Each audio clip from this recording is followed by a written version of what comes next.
son of a bitch. Die.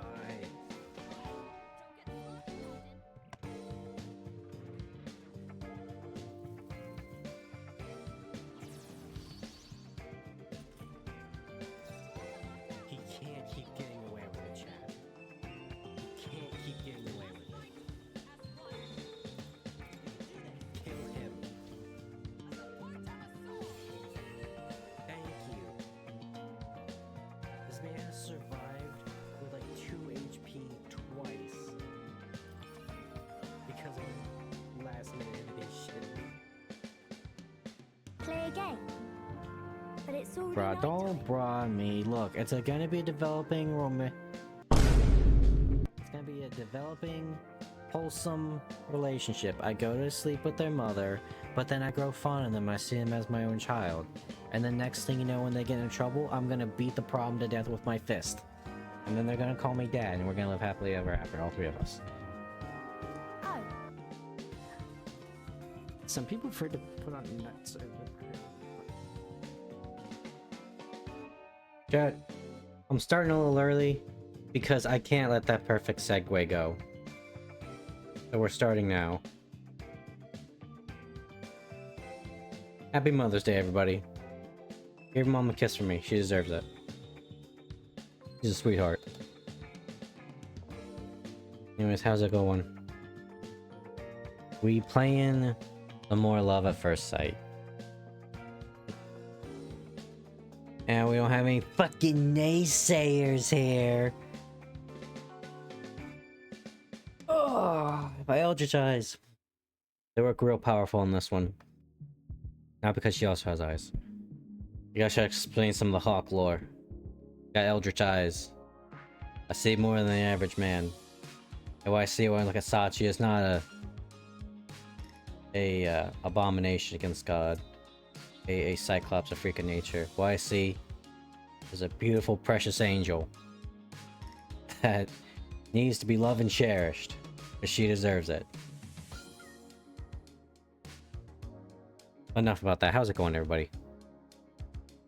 How's your Mother's Day been? I hope it was good. Fucking everybody I asked was Debbie Downer about it. I got some interesting people around me. Enough about mothers, let's talk about my father.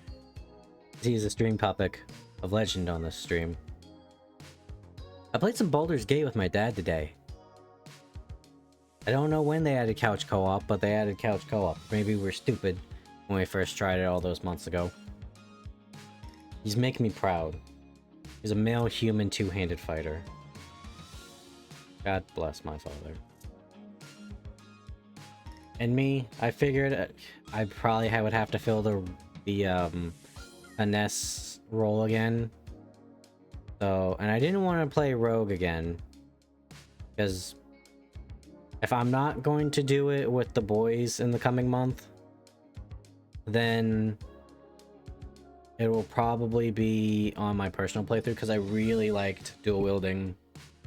Oh, hey, well, you know, perfect timing for this clip. I really like dual wielding Thief. I just became a blender. So at some point I'll be doing a Thief again. Oh yeah. So I decided to go Monk, and then just go into a lot of stealth and Sleight of Hand. Probably gonna go what is it, Way of the Shadow? Just because I'm basically going to be moonlighting as a rogue. And shit, this will now be the second time in my life playing tabletop games I'm basically being a shadow dancer. Because over on the YouTube channel, I have like a little bit of Rise of the Rune Lords that I've done and recorded. Fucking hated it because it's Rise of the Rune Lords. Horribly ill-balanced. First act. We basically got to the end of the first act. You guys over on YouTube, I didn't even bother like recording the rest of it because we all got super salty by the end because of the GM. But Yeah, and that character, I was basically... I was a rogue. I was an unchained rogue, big difference. Way more powerful. And I took an archetype that let me manipulate light. And I was basically going to prestige into a Shadow Dancer. Never got that far, though! Never got that far. I almost went into another rant about Pathfinder. I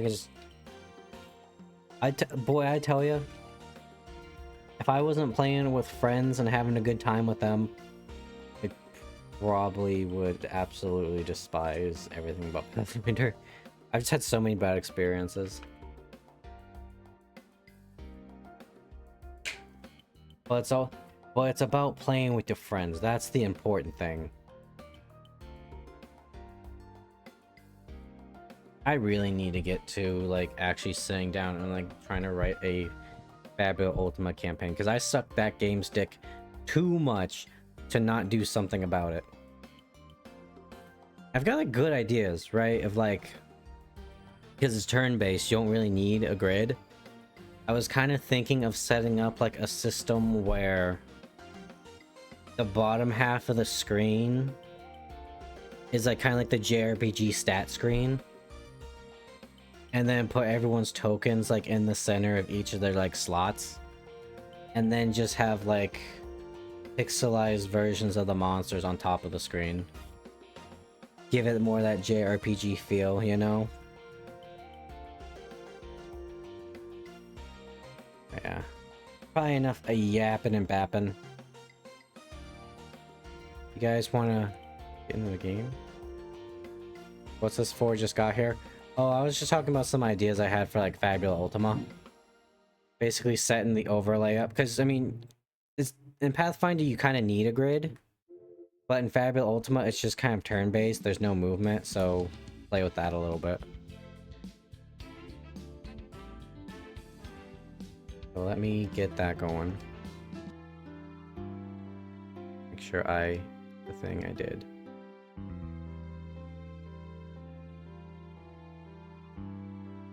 Let's get with it. I found the save button.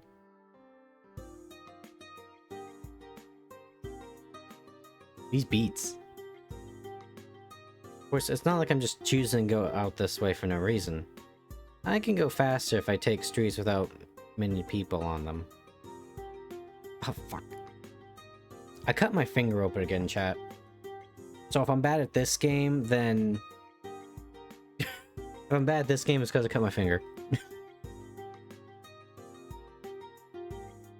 And the funny thing is, this is a deep cut and it was from a fucking staple. Like a loose staple. And of course, even if it's unlikely, I thought that if I go this way, I might... You might what? As I walk on, I see a figure ahead of me. Worn uniform, the messy hair, slim build, and of course... bandages on her head. There's no mistaking who it is in front of me. Sachi. Be up to catch her and nudge her shoulder. Hey, morning. Sachi turns towards me with a startled look on her face, no doubt from my sudden appearance. I guess I should have expected that kind of reaction.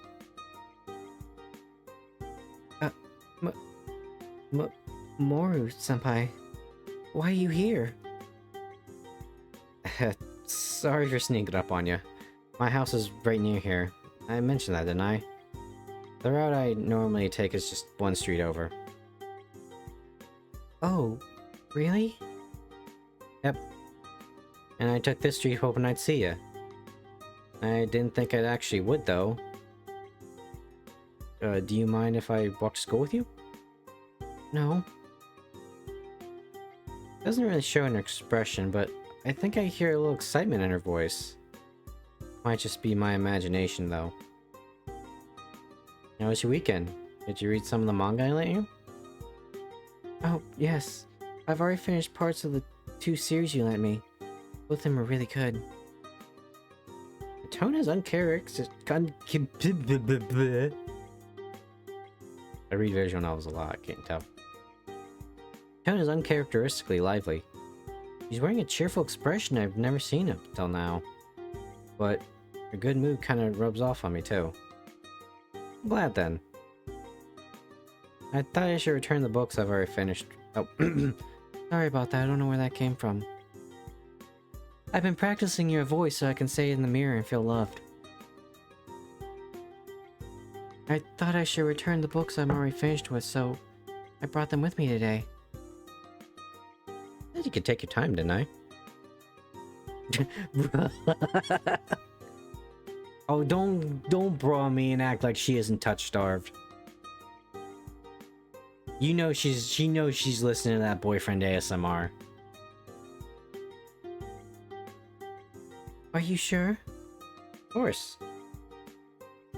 Yeah, but dang, there's nothing wrong with it if you're a little lonely, chat. There's nothing wrong with it. Anyways, of course. What should I give you next? Oh, actually, which of those did you like best? Both were good, but I like this one the best. The one with the boy who can see ghosts. Lonely is fine, deranged is different.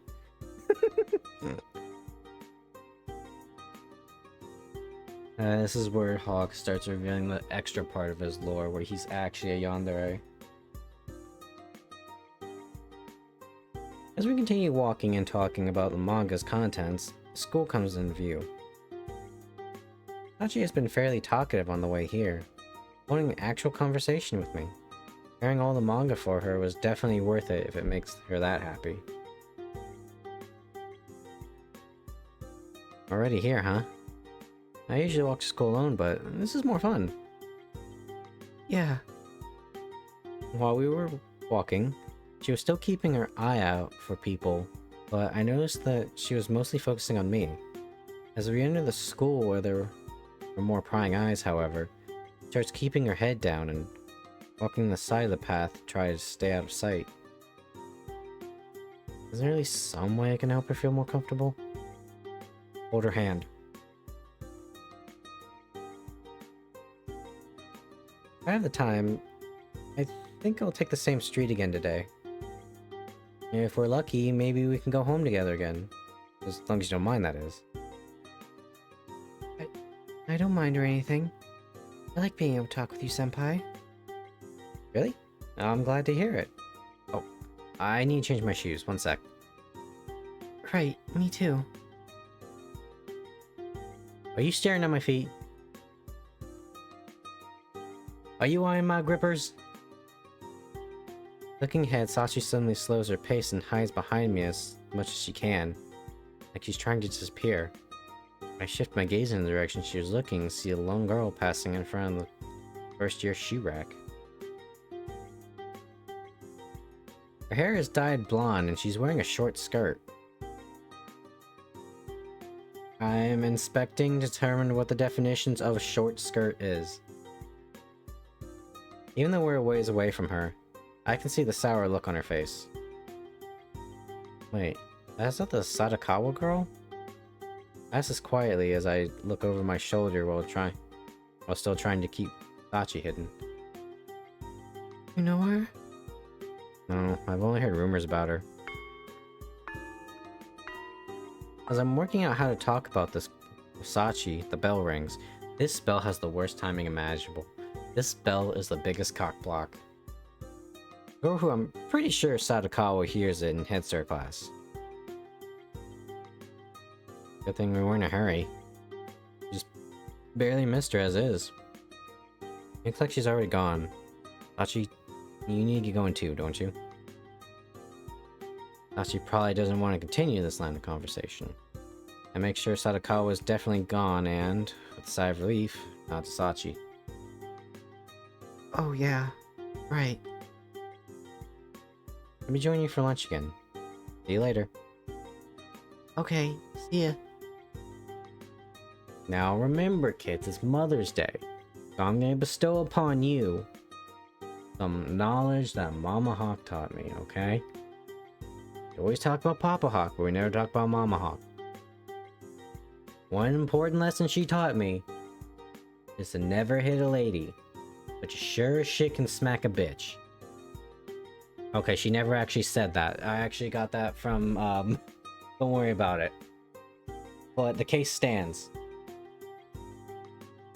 We'll just remember that for the future if we meet the Sadakawa girl.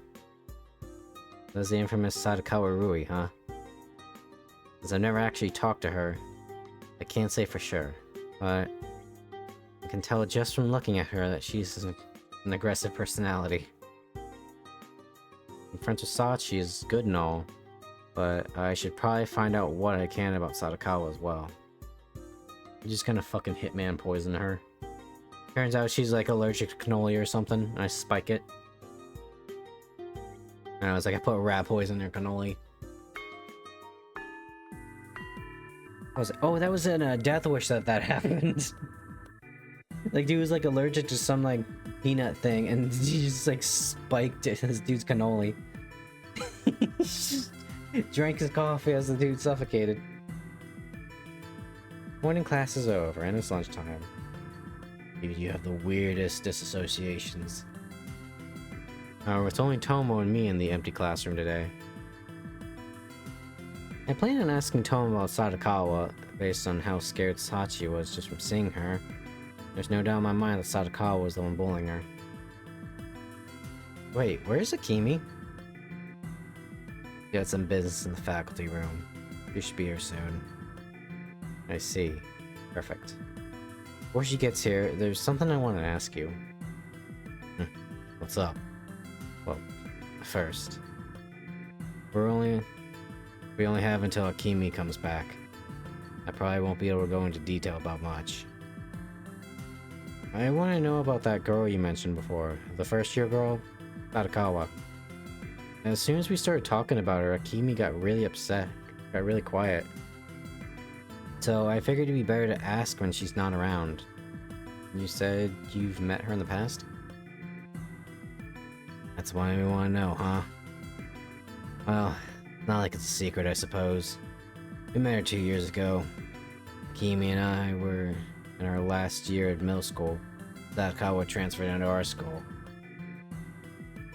Since we were in different grades, we didn't meet her right away. But back then, she seemed like a violent person. And rumors soon made their way to us. Then Akemi, with her motto at the time being love and peace, went and tried to rehabilitate her.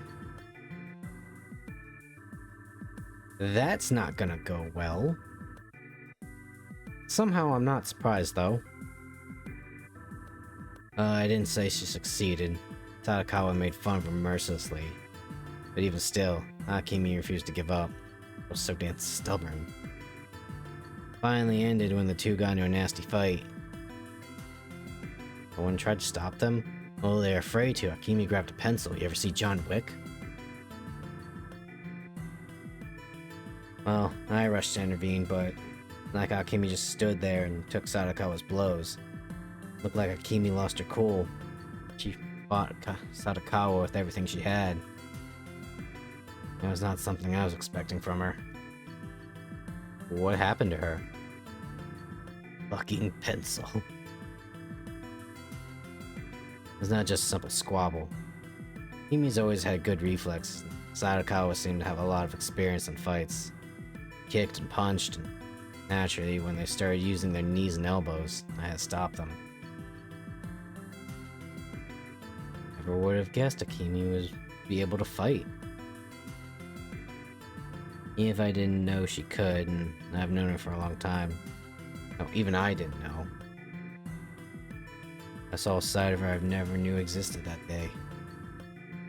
Sadakawa say something to make Akemi angry? Really? I think that's when Sadakawa punched her the first time. Flipped a switch inside Akemi. I guess Akemi snapped. Really snapped. So after the fight, Akemi became really depressed and a totally different person for a while.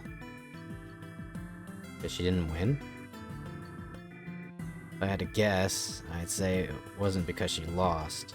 Rather, I think the fact that she couldn't change Sadakawa came as a huge shock to her. What do you mean? Emi is really good at becoming friends with people. You have noticed that, haven't you? I guess, yeah. No matter how gloomy or rebellious a person is, or how different their interests are to Akimi's, she can always find something to be friendly about. Sadakawa was not having any of that. And that day, whenever she got depressed, she had to come in contact with Sadakawa again. It's also surprising. Emi always seems like the type to look forward no matter what.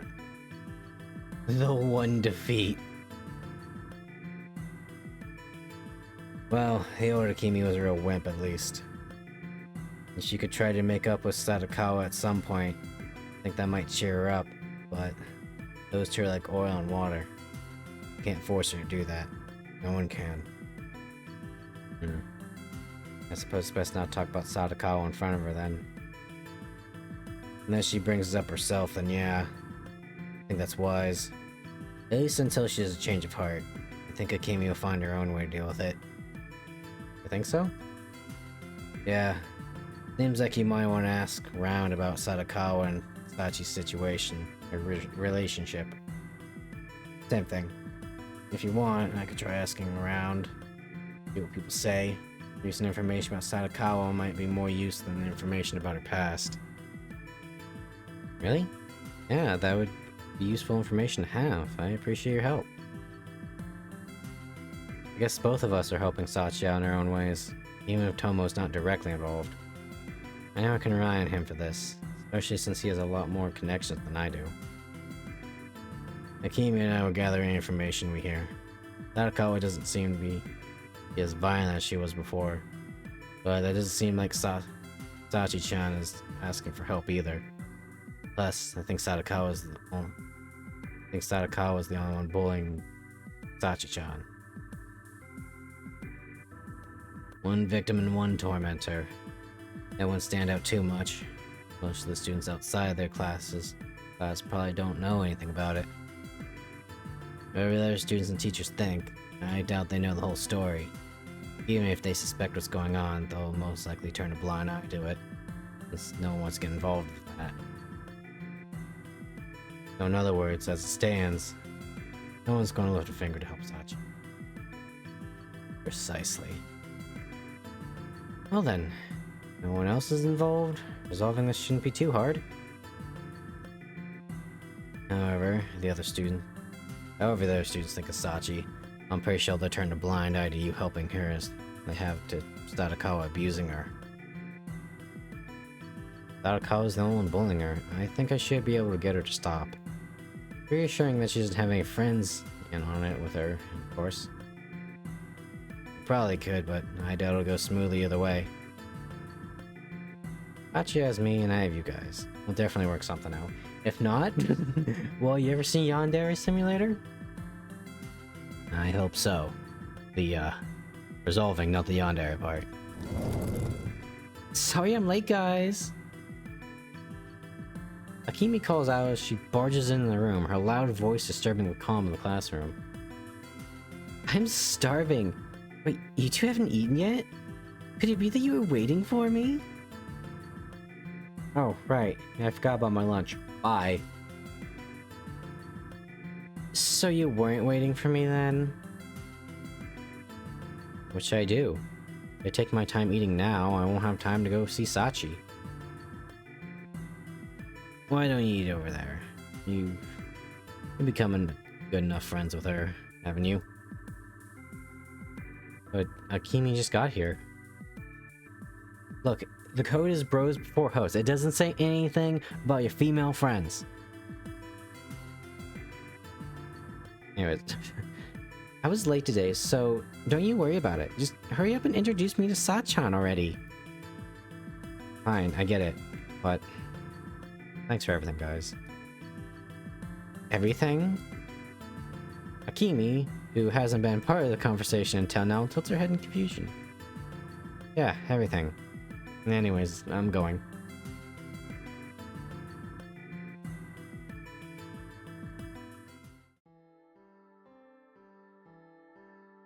Oh, get some sip.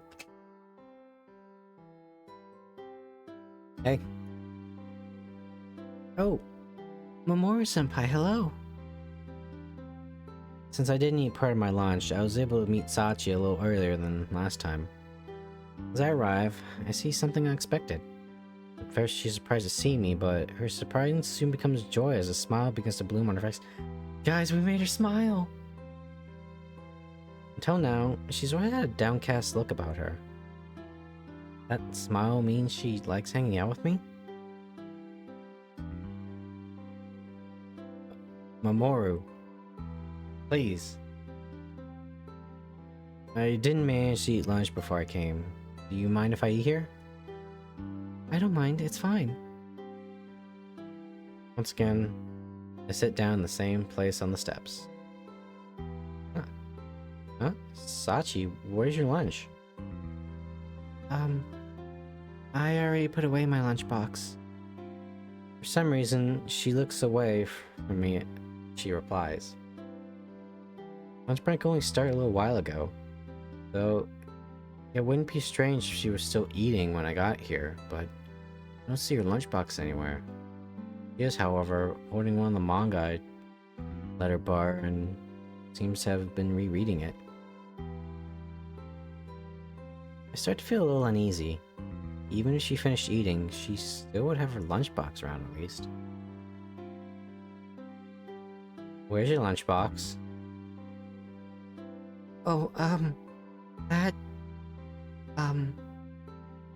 actually, I forgot my lunchbox today.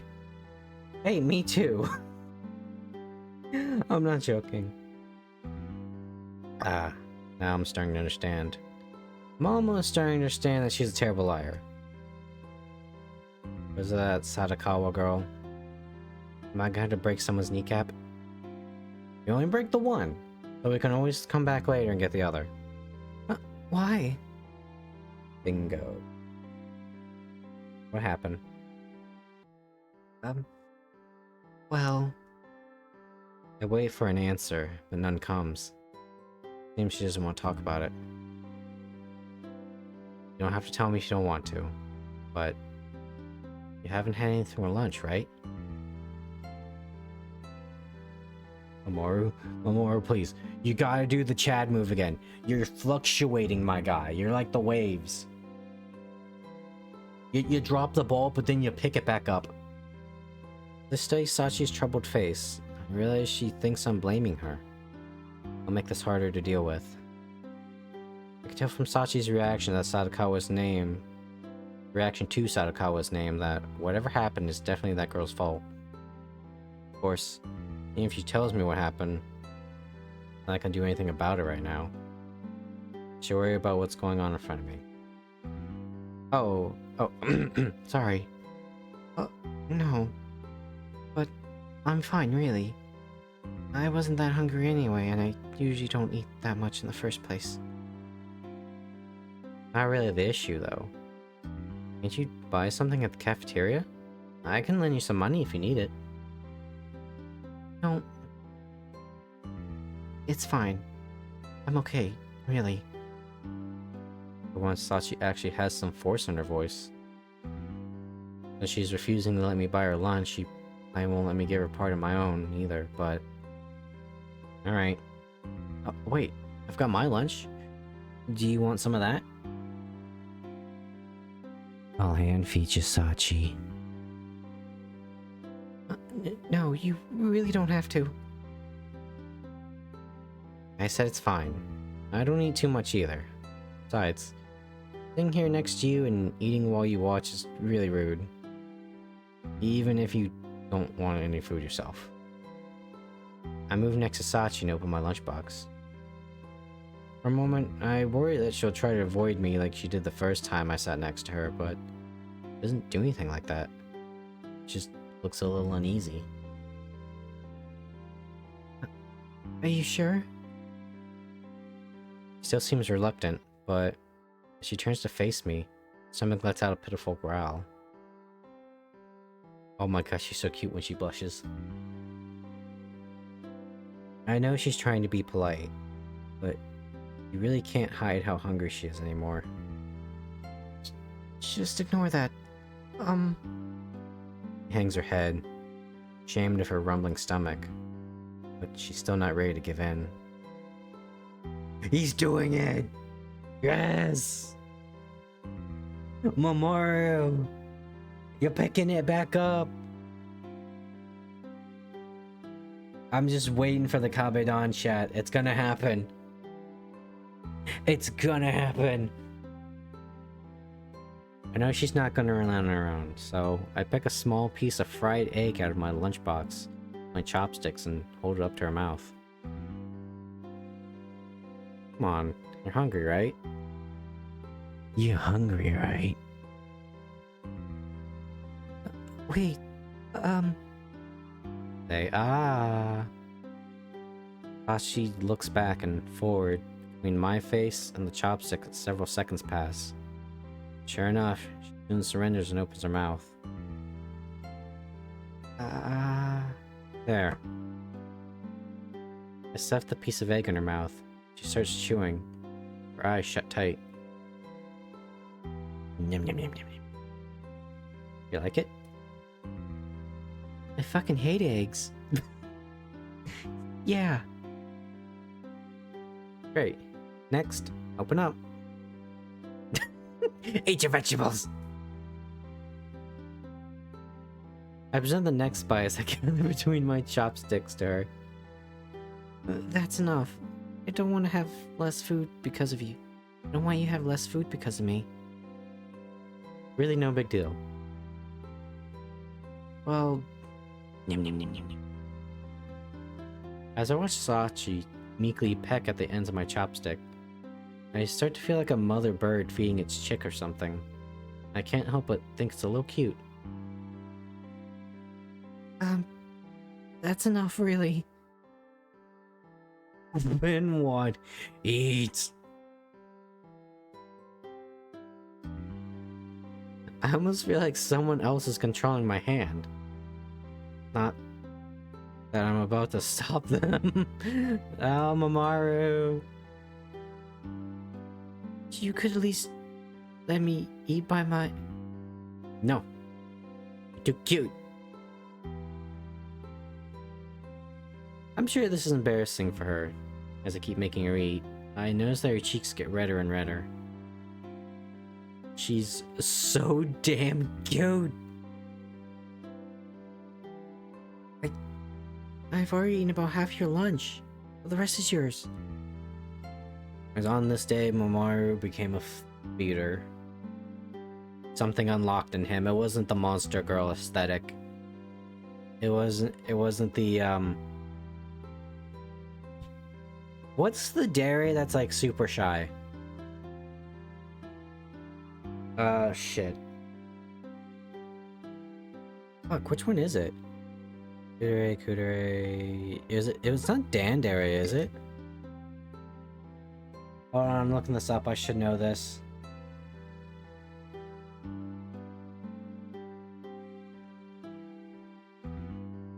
Who's shy and withdrawal due to social anxiety, but becomes affectionate and open, right person. Yes. What was the question? What's the like Dere archetype that's like super shy? Was Dandere.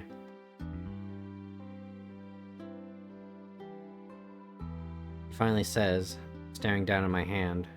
Fair enough. Only half my lunch is left. I suppose so.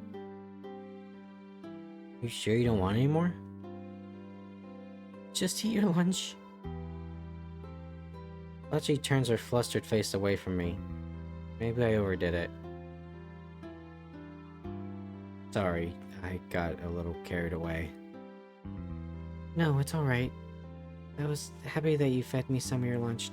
Wait, I mean, not literally fed me. I mean, I was happy you shared your lunch with me.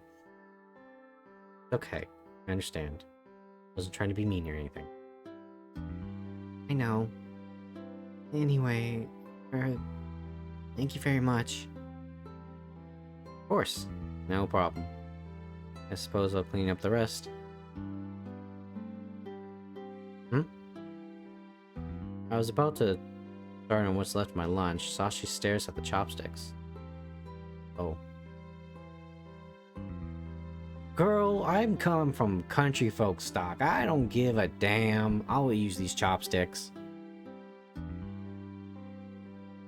I should have realized it sooner, but the chopsticks I'm about to eat with the same ones I've been using just a moment ago to put food directly into Sachi's mouth.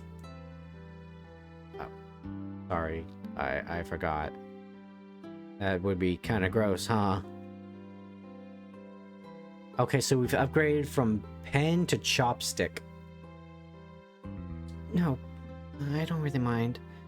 But if you think it's gross, it might be best to wash them. Don't worry about me, though. I don't really care either, actually. If you're okay with me using them, I'm just gonna go ahead and eat. Sure. I'm just now imagining later down the line, like, Sachi, after this situation. Like, Sachi, I made your lunch for you. Thanks, Auntie. Immediately spikes in the trash on the way to school. Just so she can get fed again. Even though I'm trying to focus on eating, I keep catching myself stealing glances at Sachi out the corner of my eye. Sachi opens one of the manga to read it, but I notice that for some reason her eyes are fixed on me as I eat my lunch. Whenever I look over at her, our eyes meet. She is fallen for that indirect kiss trope. Her cheeks are still red. She's still embarrassed about me feeding her? Or is there another reason? Either way, it's getting really hard to focus on eating. My brother in Christ, it's eating. Eat. Eat, you motherfucker. Take it from a guy that his lunch break is constantly interrupted by dickheads. You eat that shit, you scarf it down right now. It's not a fucking chore. Okay, I'm done. There you go. Fucking cockblock bell. And as on cue, the bell rings, marking the end of our lunchtime. Alrighty, huh? I guess we did take a while to eat. I guess so. Oh, let me give you back the manga I borrowed. I brought all the ones I finished. Cool. I'll pick out the next ones in the series for when I see you again. Thank you. I gather up my empty lunchbox and manga and start heading down the stairs to my classroom as Sachi follows me. Hey, why don't we walk home together after school again? If it's not too much trouble for you, I mean. It's nice to have a friend who lives nearby. Sure, I'd be happy to. Her face lights up in genuine excitement, even though we've only known each other for about a week. I don't know how we ended up doing things like going to and from school and eating lunch together. If it makes Sachi happy, why should I care what happens? Most of all, being together makes her happy, and I'm happy too.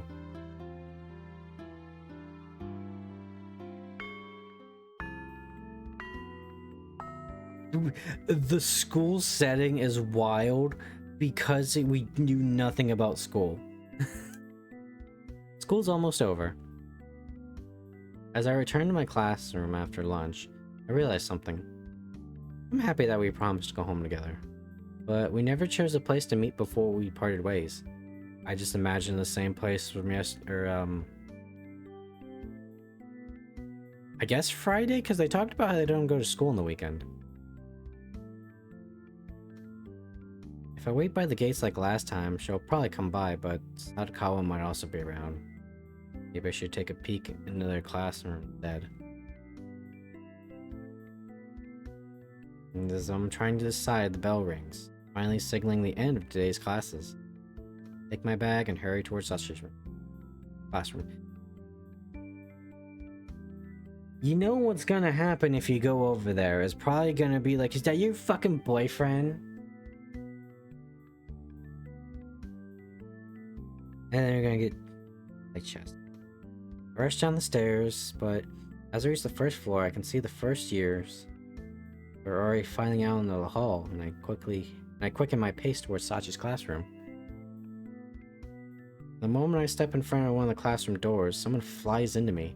Impact knocks us both off balance. And just as she's about to go down, I reflexively reach out and catch her. God damn it, Emmy! You're following me through multiple games now? Everything okay? Excuse me? Huh? Senpai?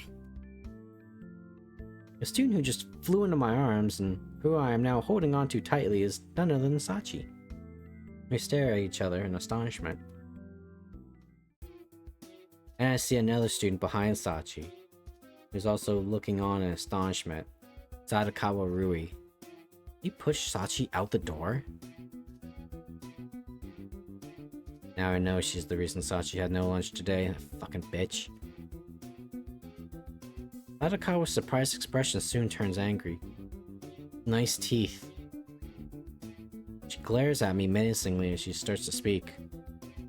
Who the hell are you? Some upperclassmen? Yeah, second year. But she doesn't let this get in the way of her anger. Oh, really? And what are you doing on the first year floor? I came to see Sachi. For a moment, Sadakawa looks surprised again as she sizes the two of us up. Sachi regains her balance as she separates herself from me. And she takes a step back, retreating from Sadakawa's presence. Not trying to run away though. It's because I'm here? Rai darts back and forth nervously. Her? You starting a freak show, senpai? If you think it's okay to force your friends into freak shows, you're really fucked up. Really sad. Cora's more prickly than I imagined. Actually, my insult just annoys her more. I'm not sure if I actually got her or not, but she pins a hostile glare on me. Oh yes, well, excuse me. She really doesn't have any talents on display. And dressing her up as a clown would only disgust people. Of course, you're right. The insincerely polite words of Sadakawa spits at me. What? The insincerely polite words that Sadakawa spits at me are dripping with venom and malice. If this is what made Akemi snap, I don't blame her. I think she's more suited for the role of a heroine than a clown. Okay. You're dropping the ball again by being cringed, my guy. Her? At best, this one-eyed thing that looks like it stepped out of the fairy tale will become some wretched beggar on the streets. Yeah, maybe she did step out of fairy tale. If I had to guess, I'd say it was Cinderella. She's definitely plagued by something like an evil stepsister. You know the story, don't you? Oh, that's a good joke. But if you're casting parts, I think I'd rather be the fairy godmother who turns a pumpkin into a carriage. Making Cinderella get run over by her carriage would be a pretty neat twist, don't you think? Our verbal duel continues for a while. She's wearing a vicious grin on her face, but the fire in her eyes grows hotter and hotter, and I can feel the heat in her stare. I used to look away, however. It feels like the friction of our clashing gazes might set a whole hallway ablaze. Senpai? Not now, Sachi. Daddy's talking. Sachi tugs on my sleeve, pulling me back to reality. Several students seem to be gathered around us to watch our fight. The fuck you all looking at? You goddamn social parasites? Go home. Be with your families. It's Mother's Day. Give her a kiss for me. She deserves it. Here I am, a lone second-year student in front of the first-year classes, completely out of place. I should not be drawing this much attention myself. Sorry. Let's go, Sachi. Don't you walk away from me! Take Sachi's hand and turn my back on Sadakawa. And then she punches me in the back of the head. I'm still pissed, and I want to turn around and go after her again. Sadakawa stays quiet. Now, Sachi, I'm gonna give you this knife, okay? If she comes at you again for this shit, I want you to stab her. You have my blessing. Just tell the teachers I told you to do it. I'll take the heat. Sorry about that just now. I really made a fool of myself. We leave the school in a hurried pace, but once we're outside of the gates and start heading home, we slow down a bit. No, it's okay. You caught me right when I fell and you protected me from Sadakawa-san. Thank you for that. Hey, it's probably none of my business, but if you're having trouble and need help, you can ask me anytime. But thank you. Hachi replies after a short pause. I'm somewhat puzzled. We might have become friends, but I guess we're not close enough for her to be confident and trusting me with this sort of thing yet. You know, anything you need. I just want to help. Okay. By the way, if you like the books I gave you, I have some more by that author. Yeah, you know the real fucked up magical girl one I showed you? Now let me show you about the MomCon one. Oh no, we can go with the occult boyfriend one. Oh really? I changed the subject to lighten the topic. Or to a lighter topic. Going home together should be more fun than this. At the very least, I want to see her smile more while we're together. Oh my gosh, excuse me. I think those are the ones I should lend you next. You want to read them? Sure, that sounds great. I look forward to it.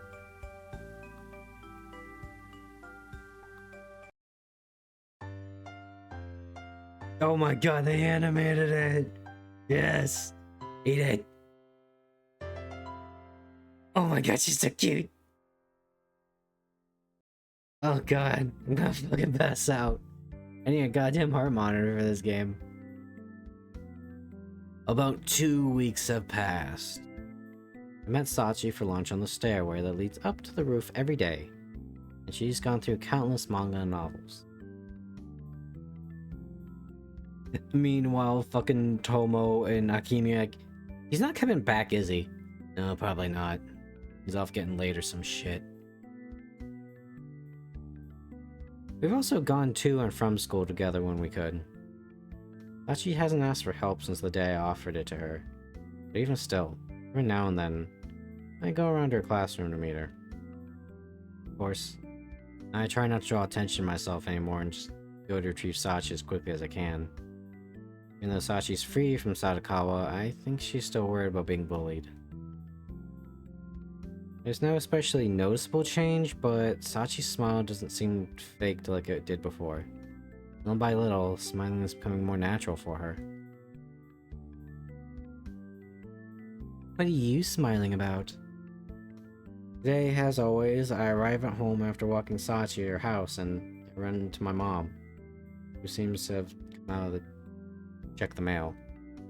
Oh, nothing. My face betraying what I'm thinking. I think I put on a more neutral expression as I reply. You've been getting up so early these past few weeks. Having fun at school? Something like that. Not like we've actually been planning to meet up in the morning. We keep getting lucky, I guess. But yes, it does mean that I've been getting to school earlier than I used to. The main reason I'm leaving early is that I'd hate to let the chance to meet Sachi in the morning slip away. The fact that it's put a stop to my habit of being late is just a nice side effect. Guys, you gotta get yourself a boyfriend or girlfriend that will change your life for the better. Sachi peak waifu. Up there right now. Oh, my. I thought she was gonna pry into my school life, but the mail seems to have caught her attention first. More fucking bills. She scans the envelope and eventually stops on one, separating it from the others. She reads it after a moment, finally sighs. What's wrong? I won tickets to a private showing of a movie, a new movie. But it's on the same day that we plan to visit some of your father's relatives. Can't go. Private showing? You really hit big. Well, I do enter a lot of these kinds of drawings. Filling out entries to those prize lotteries is my mom's hobby. She systematically scans the web and fills out everyone she can find. She actually wins quite a few of those private showings. My dad and I accompany her pretty often. You said you had plans for that day. When is it? You usually do everything you can to go to those. It's this Sunday afternoon. These sneak peeks are usually weekday nights, but not many people go on Sundays. Hey, could I have those tickets? Since you and Dad can't go. Sure, I don't mind.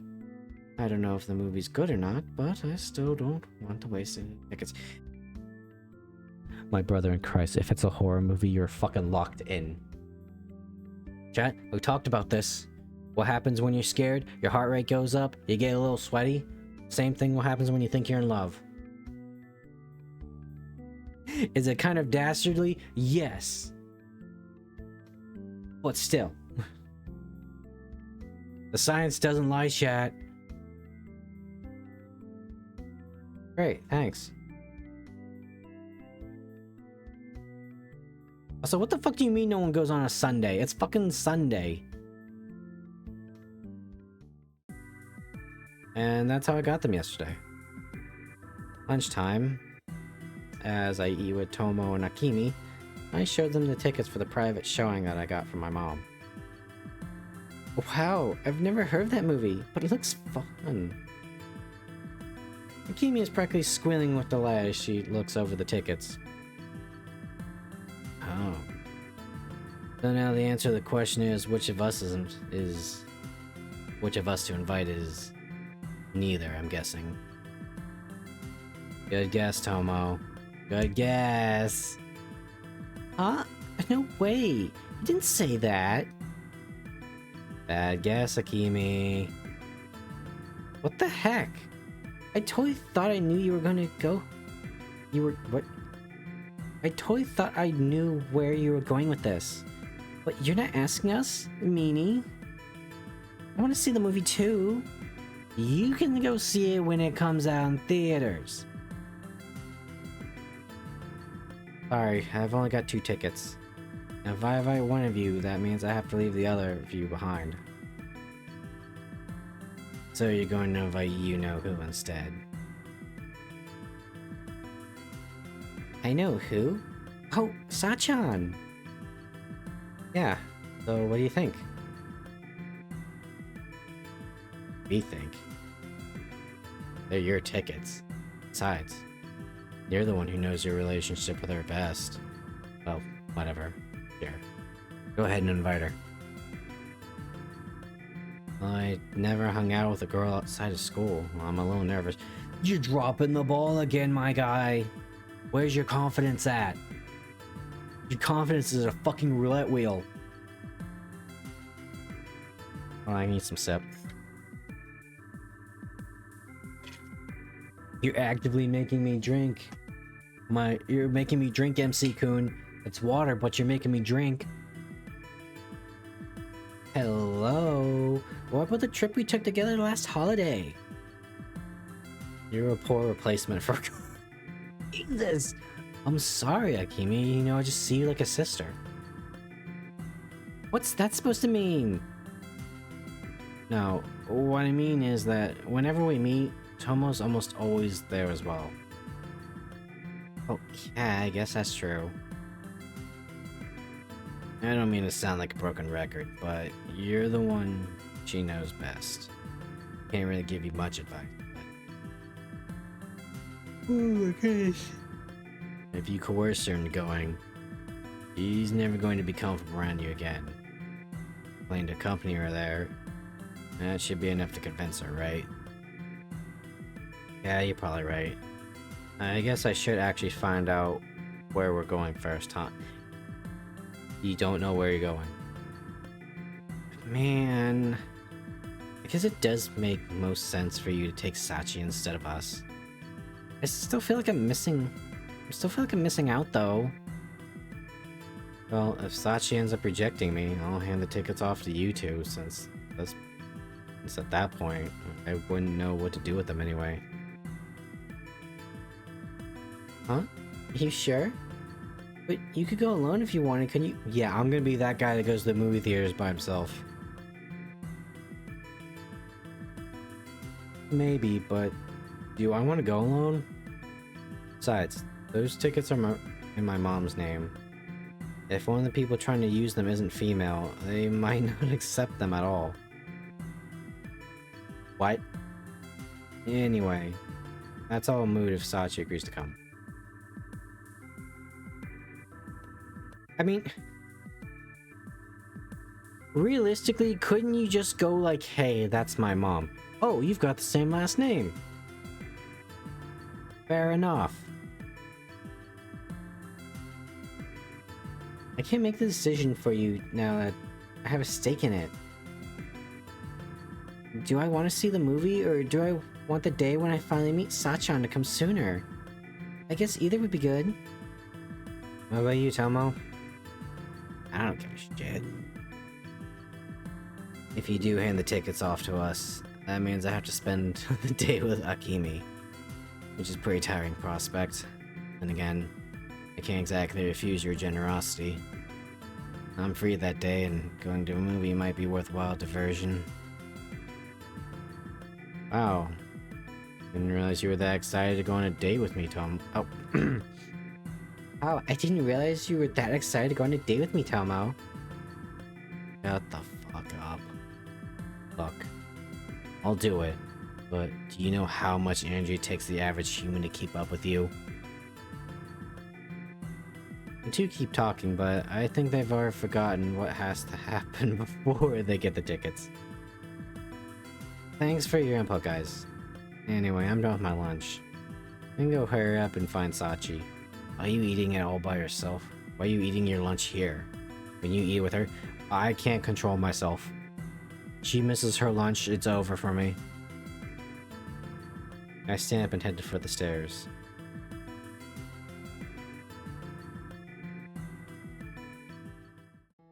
Oh, Mamoru-senpai.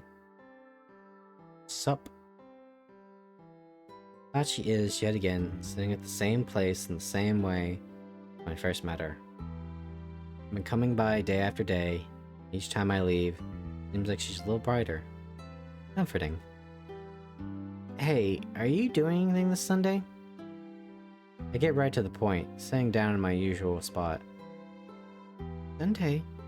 No, I don't have plans. Why do you ask? Well, my mom wanted those like sneak peeks for a new movie, but she can't go to it. She gave me the tickets. There's only two, so I wasn't sure what to do with the first, but... What? A movie? With me? Don't you have any other friends you could invite? It's not that I don't, but I don't have enough tickets for both of them. If Hughes, I was gonna give the ticket to them, but I'm asking if you want to go first. Yes, of course. Oh, but the movie theater's far away, isn't it? Yeah, but we can take the train, can't we? Or did you not want to travel too far? No, not that. Just... if we take the train, we have to pay for tickets. Doesn't your aunt give you an allowance or something? Not really. I've never asked for it. Are you and your aunt on bad terms? I don't think she really likes me that much. Though, to be honest, not really sure. I don't know. You live with her? Couldn't you ask other family members or something? No, it's fine, really. My family. My mom got sick and died many years ago. As for my dad, I was totally left when I was very young. Poor baby. Mom. Oh. Wow, I'm sorry. I'm sorry I'm playing this on Mother's Day, too. worry about it. It's been a long time since then. Well, what about your dad? You said he left? No one ever told me what happened, but I left because of me. That is such a sad statement for someone to earnestly say. I think he must have left right after I was born. I don't have any memory of him. Alright, hold on, let me get my old name tag. No, I think a business card would be more appropriate for this. Chad, I gotta be his fucking girlfriend's daddy again. Lives to be a good boy, born to be a daddy. This is my curse. Hachi's eyes seems to dim as she tells me this.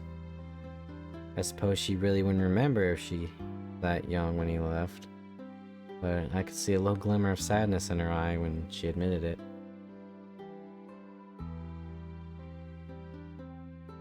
My mom didn't abandon me, though. She did her very best to raise me alone. She was a very kind mother. It was probably too much for one person to handle, though. It took too much toll on her body. For that... Sorry, I didn't mean to be so depressing. No, I brought it up. I'm the one who should be apologizing. So, after that, your aunt took custody of you? Yes, that's right. Auntie Mayumi seemed to be really close with my mom. Before she died, my mom told Mayumi that she was counting on her to take care of me. That's why she adopted me. But I'm sure my aunt hates me. She just hasn't said anything. Probably blames me for her unhappiness in the death of her beloved sister. We're having a fucking Gara situation right now. I don't like your aunt very much. No, that's not it. I'm grateful for taking care of me. I just don't want to be a nuisance to her. It wouldn't be right for me to ask her for something so selfish as spending money. See. Thanks for telling me that. I've never had anyone to talk to before, so thank you for listening to me. You're fucking cute. I just want to hold her in my arms and protect her from the world. Not even my hand. Death in my eyes. But you know, I really do want to hang out with you. If you want, I could pay for the train ride and stuff. I don't mind at all. No, I couldn't. I want to hang out with you too, but I have to ask Mayumi if I can first. But if you have to pay for me, we should just not go. I don't want to be a nuisance to you any more than to my aunt. You know what's free? The park. I don't know about your aunt, but you're not being a nuisance to me at all. But no rush. Why don't you decide after you've asked her? yeah, alright. By the way, since we have to go all the way to next town to get to the movie theater, well, why don't we get there early so we can just wander around a bit? The movie starts in the afternoon, so we can get lunch or something. Oh, she's blushing.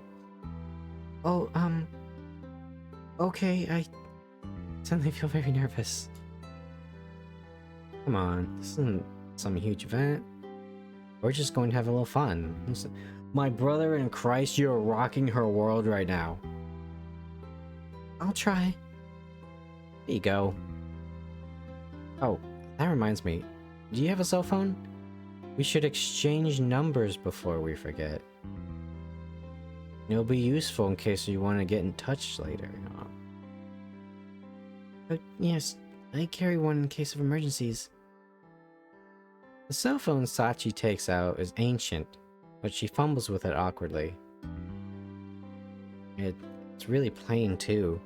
Not a single stick or anything. Not even one of those silly woman after my own heart. Chat, I shit you not. One time I went to take my phone in just because it was destroyed beyond belief. Well, it wasn't destroyed, but it just didn't work. The dude at the store was so shocked at how old my phone was, he showed it to all his coworkers.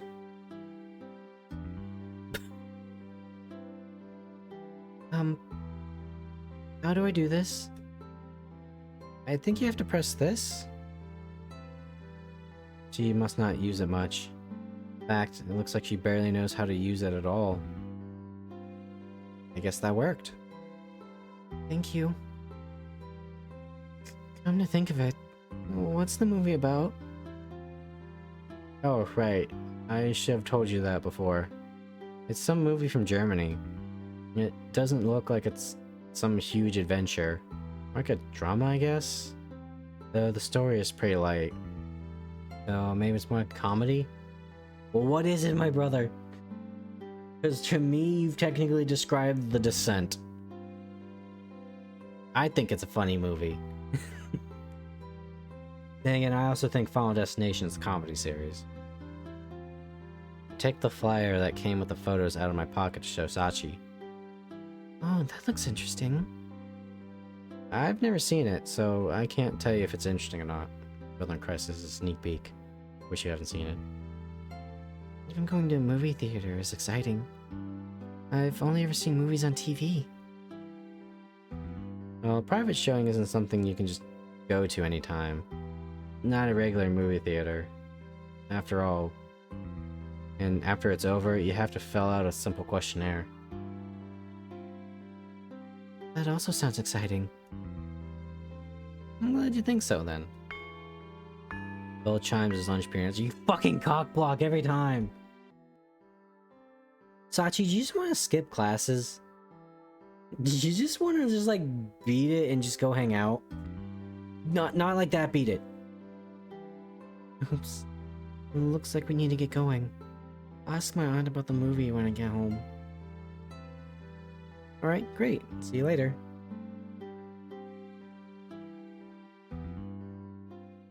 First Act 4 cleared, first date. The next day, I've got a lot in my mind as I'm walking to school along the route Sachi always takes. Hopefully, Sachi talked to her aunt about coming to hang out with me. I wonder what her aunt will say. Sachi doesn't seem to think she likes her very much. Sachi's covered in wounds, but her aunt didn't seem concerned about it in the slightest when I met her. Sachi's right. Actually, I did kind of get that impression. She seemed really cold. Although, I can't really judge her based on the tiny amount of contact I've made with her. So, I don't know if that's really how she is. Her aunt didn't say it was okay, Sachi will naturally refuse, but I still want to take her out, even if I have to force her to let me pay for her ticket. I'm glad I finished that sentence. Family isn't supporting her, then all the more reason for me to do so. I mull these things over as I walk, staring at the passing pavement beneath me without looking up. Good morning, Mamoru-senpai. Why did she say yes? I look up to see Sachi standing before me. Oh, good morning, Sachi.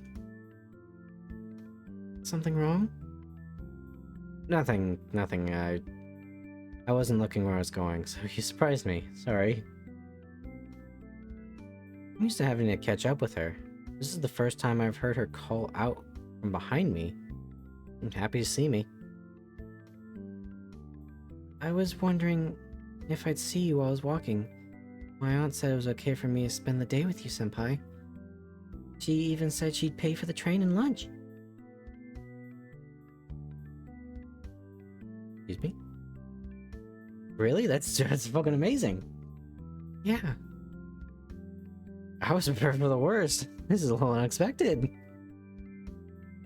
I'm looking forward to Sunday. Yeah, me too. Speaking of which, I heard the movie is actually based off some German novel. Not gonna do it, chat. The jokes are really powerful. It's a drama comedy? We continue chatting about the movie, but... Oh. What we'll do that day, and other things, like, until we arrive at school. Now she seems to be more excited about this than I thought she'd be. Doesn't even know that much about the town we're headed to. It'll be an adventure, Sachi.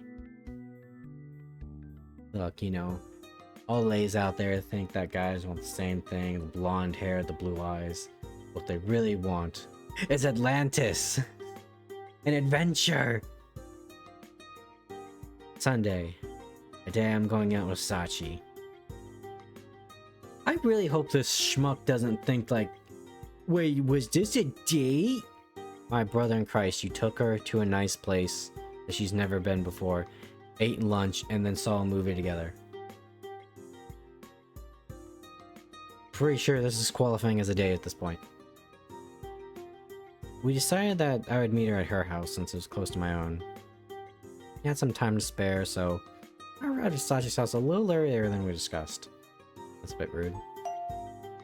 I don't mind waiting, she still needs to get ready. I ring the doorbell.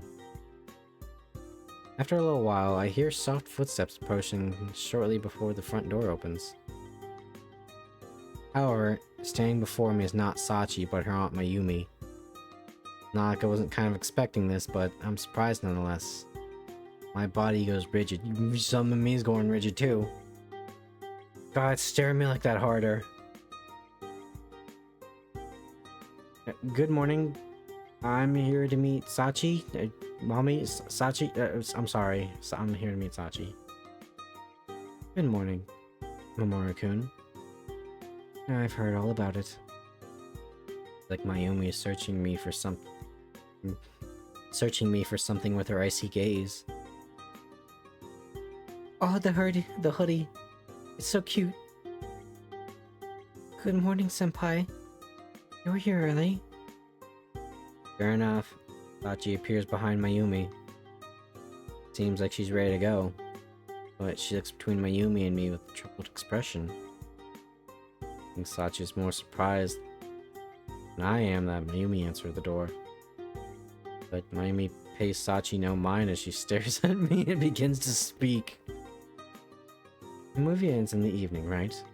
The move is over. Come right home, okay? Right, we will. I wasn't planning on staying out that late anyway, but the warning look in her eyes is a little unsettling nonetheless. Alright then. Alright then, off you go.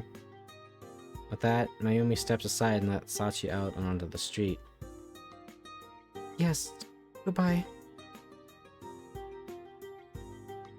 We get good distance away from Sachi's house before we start speaking again. Sorry about that. Why are you apologizing? I mean, I was surprised, but it seems like she's just worried about you. Probably just didn't want to have to deal with any trouble I might cause. Actually, I have no idea what she was thinking. Maybe Sachi's right after all. Well, whatever. Forget about that. Let's get going. I grab her hand. Yeah, sure. We're about to start heading in the direction of the station, but... what's wrong? What do you mean? I was so distracted with thinking about Mayumi that I didn't notice that Sachi's wearing casual clothing. This is the first time I've seen her in anything other than her uniform. Wearing a plain skirt and a worn-out hoodie.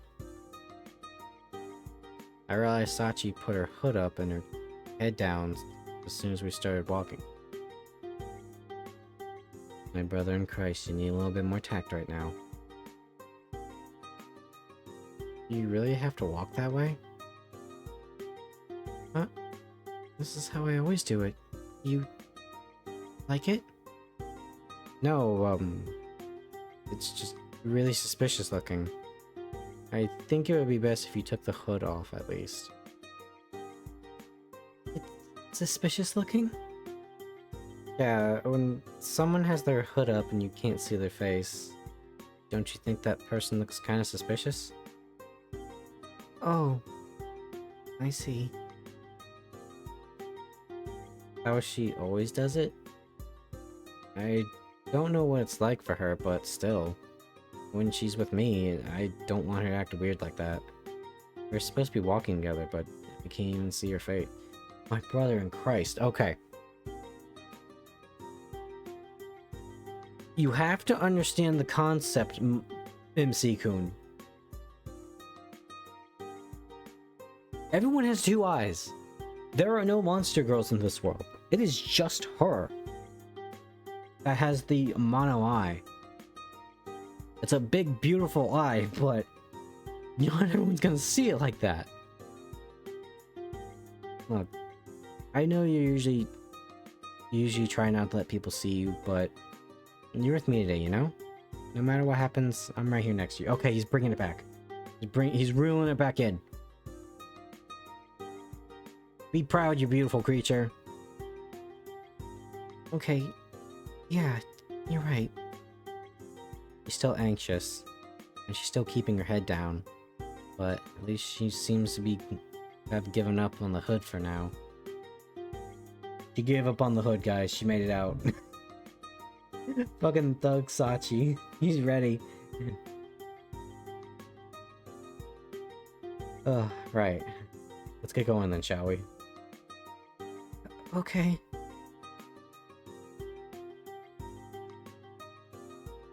Oh, this is nice. Since it's the weekend, the street to the station has quite a few people on it. And that goes double for the shopping center we have to go through to get there. The train itself isn't any better. So packed, in fact, that I don't think it's going to be possible to have any kind of conversation with Sachi until we arrive at our destination. That said, since our destination isn't particularly far away, it doesn't take that long to get there. And we both feel a little relieved once we get off the train. Man, I hate the train, Sachi. I always just move to America and get a car. Yeah, that'll be nice. There are a lot of people out today. Okay? Yeah. I don't really use the train, so I was startled to see so many people on it. But I'm alright. Great. And why don't we walk around and try to find somewhere to eat? Sure. We start walking around an area that probably has a place where we can eat at. Actually, I already know where I'm taking her. I looked around for a good This guy. You give them the illusion of choice. Because then when you give them the choice, then they're stun locked and they have choice paralysis and then they don't know. Because they're dictating the destination. You're brilliant. I thought it'd be better to take Sachi to a quieter place where she can let her guard down while we talk. Rather than a street with a lot of big shops and a ton of people. Taking notes. There you go. I try to start a conversation with Sachi, but as I turn my head to look at her, she's nowhere to be found, and I immediately start to panic. Oh shit, it's like a kid at Walmart. She's just right behind me. I quickly realized that she didn't actually disappear, just walking several meters behind me for some reason. Why? Are we supposed to be walking together? Sachi? I quickly turn around and close the distance between us. Yes? What is it? Do you not want to walk next to me or something? No, nothing like that. It's just... I don't know if you want me to walk next to you. Why wouldn't I want you to? What? But if you walk next to me, people might think you know me. But I do know you. That's why I want to walk with you. Yeah, but... I understand what she's getting at. Definitely draws a lot of attention. And I saw she got a lot of startled glances and stares from people we passed on the street as we were making our way here. I feel like a lot of them were overreacting, but that's not exactly surprising to me either. I guess it's only natural that she'd want to hide her face to avoid those stares. maybe stopping her from wearing the hood was not the best idea. You think? Put your hood up if it makes you feel better. I want to walk next to you. What you said? Takes half a step backwards, leaving a little more distance between us. I don't think there's anything wrong with being seen with you. Come on, don't run away. Don't run from me! I close the half-step distance and grab her hand to keep her here. He's doing it, Chad! He's doing it! Huh? We're gonna be seen together anyway, so we might as well walk together, right? I'm fine with it, but if you don't want to walk with me, you just say so. I'll let go of your hand. I want to, but this is a little... Her voice becomes a whisper as she stares at the ground, but after a moment she tilts her head up just enough to look at me. Senpai, is this really okay? Of course. I don't see anything wrong with it. Okay then, let's go. Thanks. Thank you. Her grip on my hand tightens ever so slightly. Actually, I'm finding myself getting a little flustered as well, but I don't think I could let go of her hand even if I wanted to.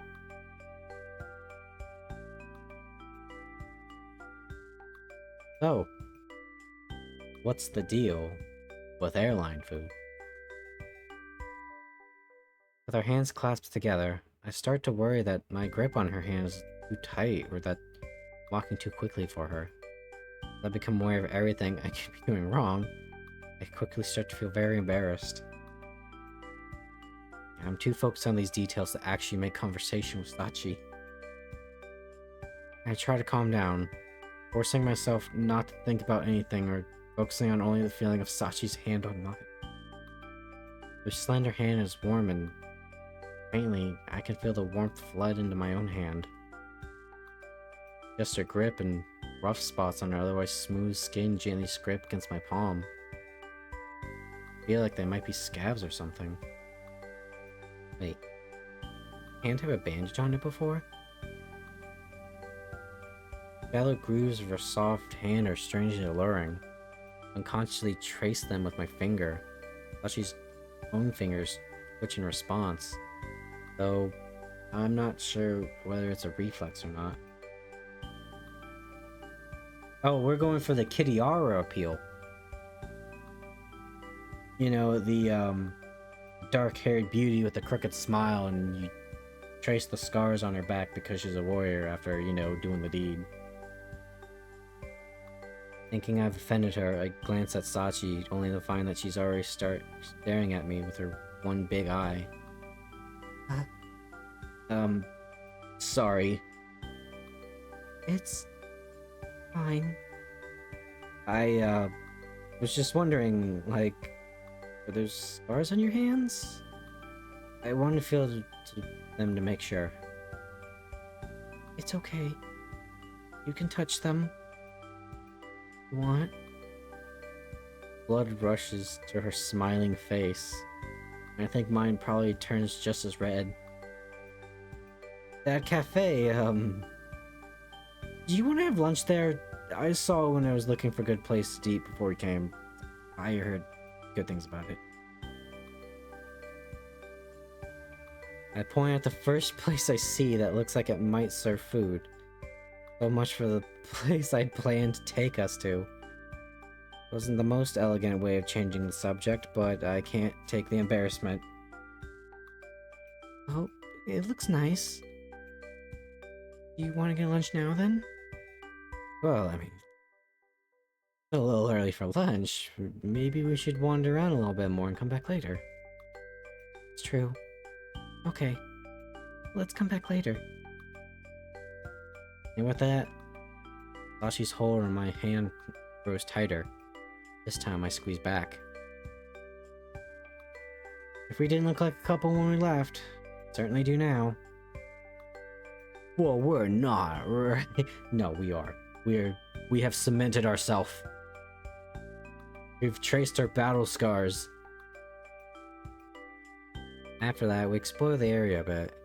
I enjoyed that. But we didn't say much to each other. Sometimes you don't need to. Not that it was an uncomfortable silence. Sometimes I look over at Sachi and no matter where she was looking, she was always wearing a cheerful expression. Aren't you getting bored just wandering around? No, not at all. Even just walking around like this is fun. So much to see, and all these stores look interesting. Really? Well, if you see a store you like, let me know. We can stop and take a look inside if you want. I don't think I'd buy anything, though. We can just browse. Even if you don't plan on buying anything, there's nothing wrong with looking, you know? I suppose not. Sashi, do you bring a list when you go to the grocery store?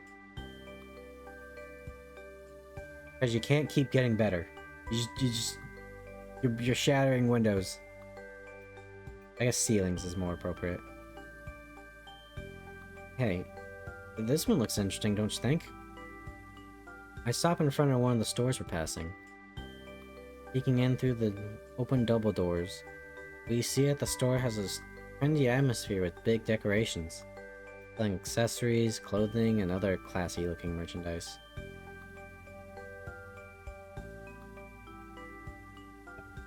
There isn't really anything here for someone who doesn't care about the latest fashions and trends, but at least there's still a lot of unusual things to look at. I've never been in a store like this. You can find something you like. How about this? I take something I think Sachi might like off the display just outside the door and offer it to her. These are... sunglasses? She's so confused. Right? My bro... Okay. He puts the sunglasses over her face, which now looks even more puzzled. That's totally natural, of course. These sunglasses with the two lenses are the only thing... Wait. These sunglasses with their two lenses are only going to make it harder for her with her one eye to see. What? They're obviously don't suit her, but her reaction is too adorable and charming. Sorry, I don't know what I was thinking. Are you making fun of me, senpai? Sashi suddenly becomes very obviously depressed. I really should. Why, out of everything, did you pick fucking sunglasses? What, do you have a friend that's an amputee and you give him a pair of gloves and say, try these on?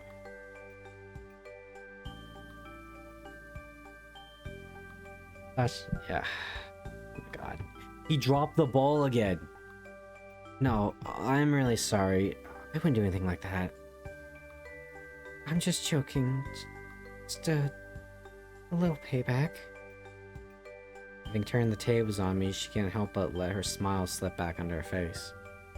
I didn't expect her to pull something like that. I can't believe you got me with that. Seriously though, I'm sorry. I should have been more considerate of your, beautiful visage. It's okay. It's okay. I know you didn't mean anything by it. That's true, but still. Anyway, I'd suggest we check out the store, but actually, I think it's about time we ate lunch. Sure, let's go find that cafe again. Sachi doesn't seem to be upset at me at all, but I'm a little disappointed that she wouldn't get the chance to check out the store. I take one look inside, and one of the shelves catches my eye. Hey, which do you think is best out of blue, green, and orange? Well, orange. Why? Reason? Or, well... Wait here a second. Okay. I run in the store, leaving Sachi, who is genuinely confused at this time, behind. Gonna come back, it's gonna be a Futaba scene. Sorry about that. That was quick. Did you buy something? Yeah, look. Oh, I show the cell phone strap to Sachi. It's a simple orange flower dangling off a green string made to look like a stem. oh, how cute. That for your cell phone? No, yours. Mine? Why? I guess something to remember today by? Oh god, now I'm getting fucking Kaguya-sama flashbacks. About the cell phone and the memories in it. And just the social sentimentality of decorating your phone. What? No, I couldn't. You hang on to it, senpai. Even if I did, I wouldn't use it. Well, let me pay for it then. I just bought it on a whim. Don't worry about it. Think of it as thanks for hanging out with me today. Take it. Are you sure? Of course. It wasn't that expensive anyways. So, don't feel like you owe me. Oh, okay. Thank you very much. He needs to stop playing with my heart. Like, he drops the ball, and then he brings it back up.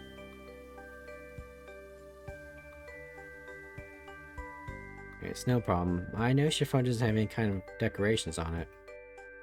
So, I figured you might like it. If you don't have to put on your phone or anything. The Japanese schoolgirl, of course she wants to decorate her phone.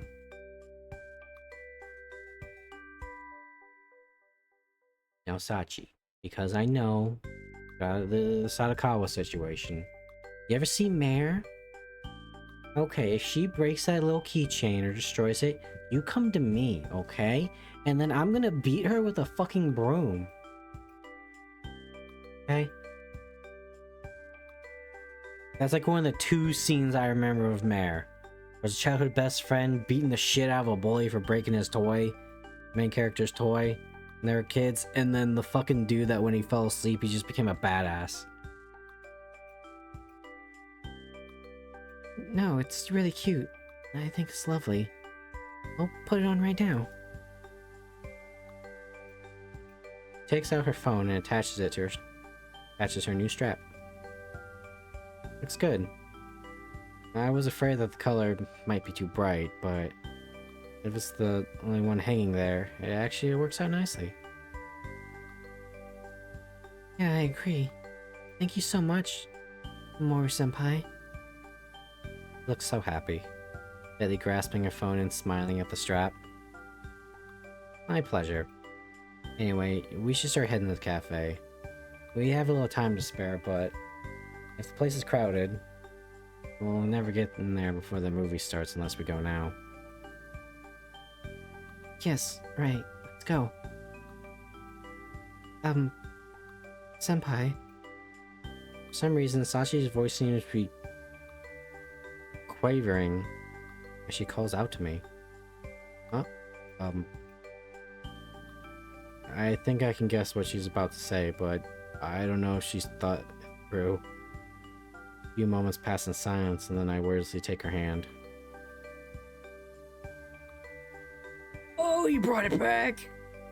Oh, you brought it back so hard! Sachi doesn't say anything else. Instead, just squeezes my hand tightly as we start walking.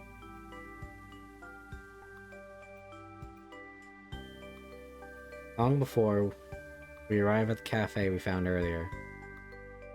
Luckily, there aren't too many people, and we find a table more or less immediately. Oh, I got the music change. Why is this giving me Final Fantasy X flashbacks? It's warm enough that staying outside is comfortable, so I take one of the outdoor tables and start looking through the menu.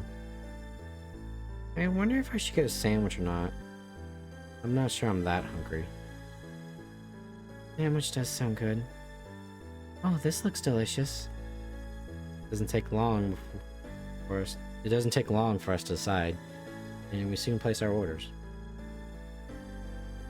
As we're waiting for our food, Sachi gaze keeps drifting onto me, only to split away as soon as I notice. Seems like she wants to say something, but she's not sure how to say it. Up, Buttercup. Senpai,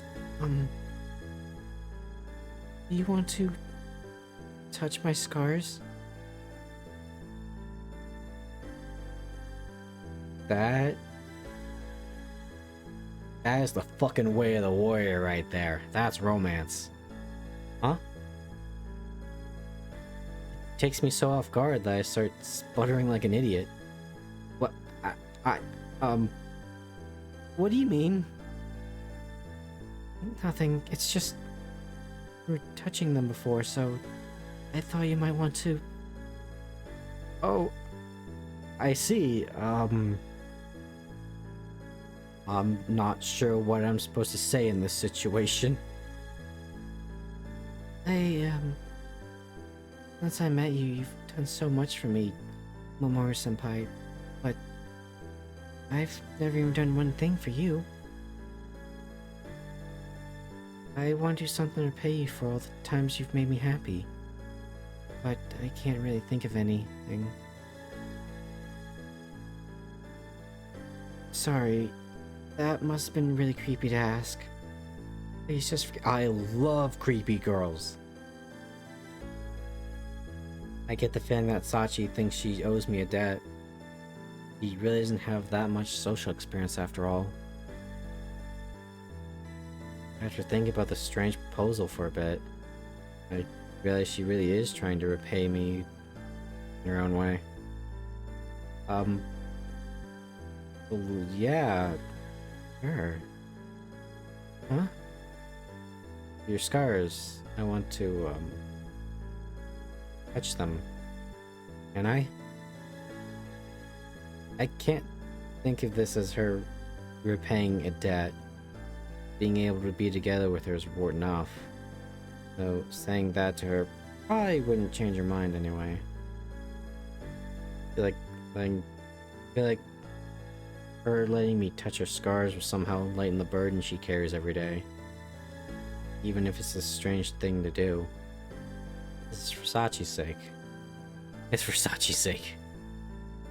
I did ask to, but it's not like I actually want to feel her scars. At least, that's how I should feel.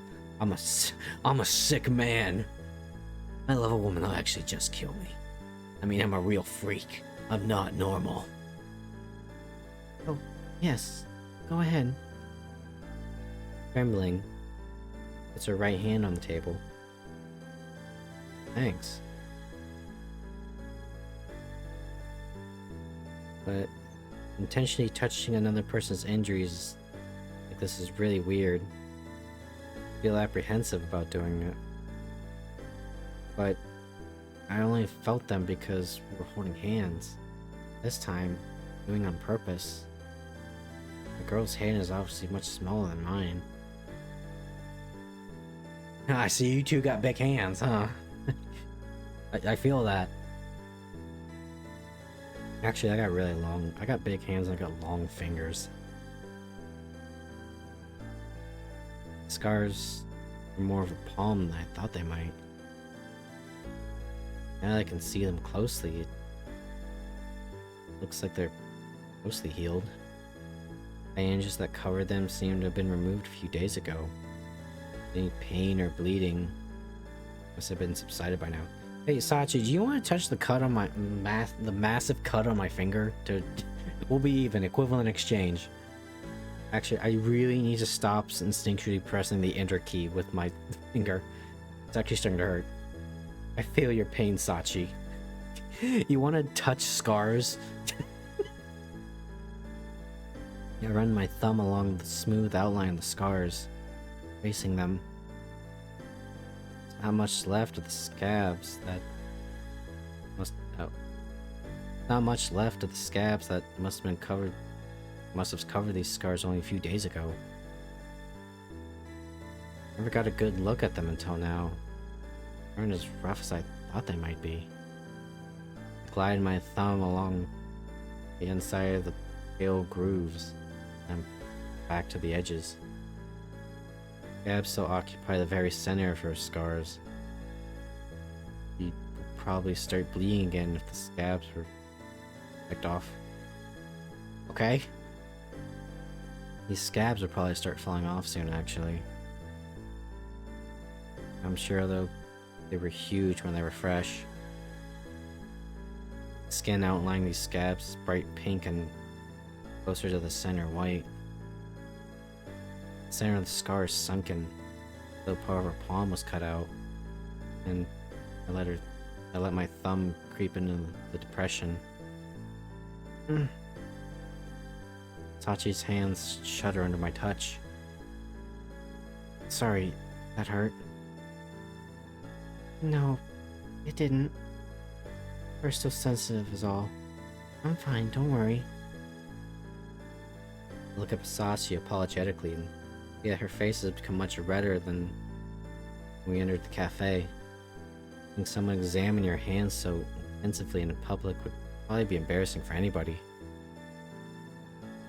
I try rubbing her scar a bit. I probably shouldn't be enjoying this so much. Sometimes when I put pressure on her hand, it makes a really cute expression as she flinches ever so slightly. It's adorable in those moments, and that makes me want to rub part of her scab that's still healing. Dude, don't do that. Excuse me? I come out of my trance with a stir as the waitress brings our food in a fold-out platter. The fuck are you doing? I hurriedly give Sachi back her hand, leaving the table clear, and the waitress puts our sandwiches in front of us. Damn, girl, you got some tea? Nice. Do you need anything else? No thank you. She brought our food. The waitress looked Sachi over curiously, and then she left. She shoots me a strange, almost worried glance. Guess I really deserve that, though. Too ashamed to look at Sachi now. Yeah, I thought the fucking Cyclops was the weirdo. Thanks, Sachi. Yeah. If you want to touch them, can just ask.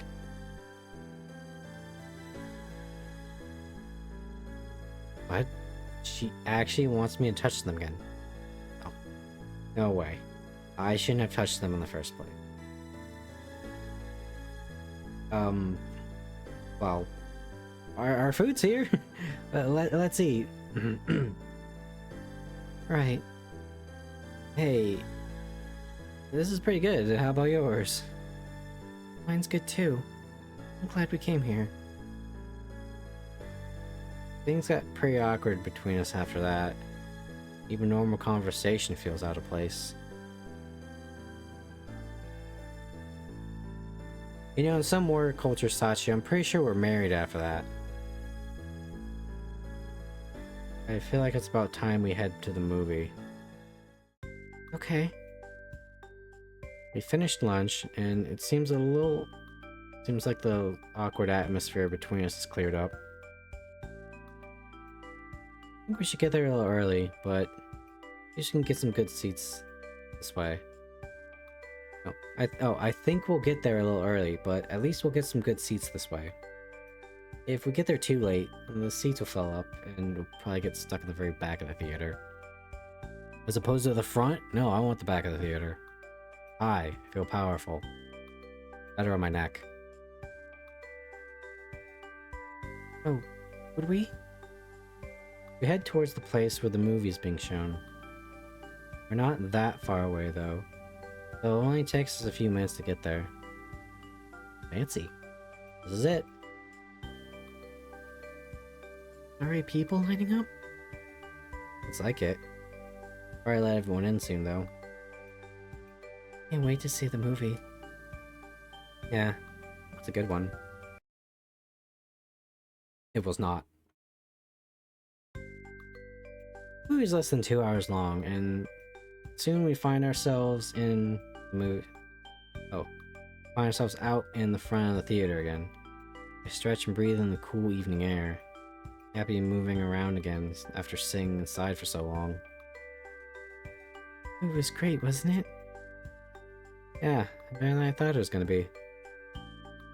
It was about a mischievous kid who gets put in a boarding school, makes some friends, and works with his teacher to make their school play a success. Based off a children's book, so the whole thing was fun and lighthearted. We discussed what we thought of the movie. She seems to have loved it, but eventually her voice gets quieter and she starts hanging her head again. Main character sure has a lot of friends and a nice teacher. They were able to win in a tough situation. It's a really nice story. Put emphasis on the story. Maybe if I was born a normal person, I'd be stronger like him. She gets quieter and quieter. Eventually, I can barely make out what she's saying. Not sure if she's talking to me anymore. Hey, Sachi? Oh, yes? Earlier, you were saying how you wanted to repay me for what I've done for you, right? But you know, just being to be with you is enough for me. Let's bring it back. Get the fucking highs and lows of this guy. I know I can't decide for her what she thinks no matter how many times I say that. Oh, I can't decide for her what she thinks. But we spent all day together. That shows how I feel pretty clearly, doesn't it?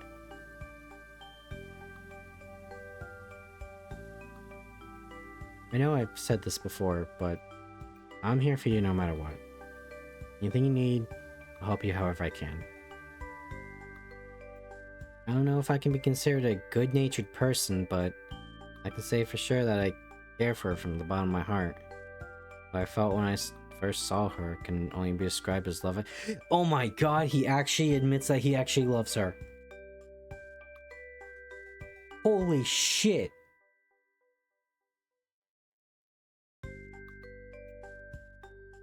This man is a step up. The more I tell Sachi how I feel and the more time we spend together, the stronger our bond will get. I feel like I can't take my eyes off her. Based indeed. Based is the minimum for this man.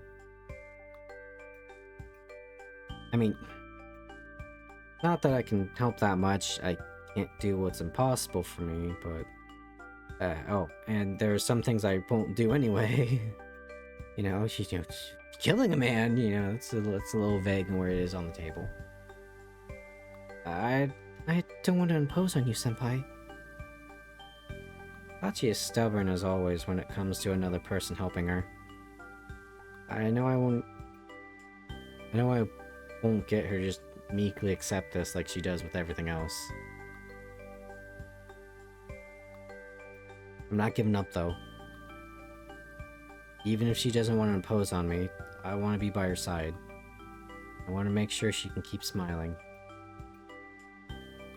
Thank you for the offer.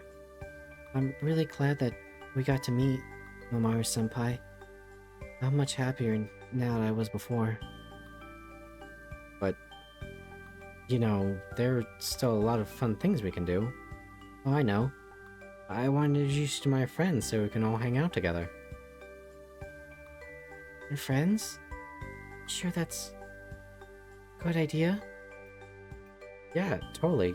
Trust me, they're good people. And besides, I've already told them about you. Now, see, I feel like Akimi's gonna fuck it up by being too nice or being incredibly blunt. If you think it's okay, well, alright.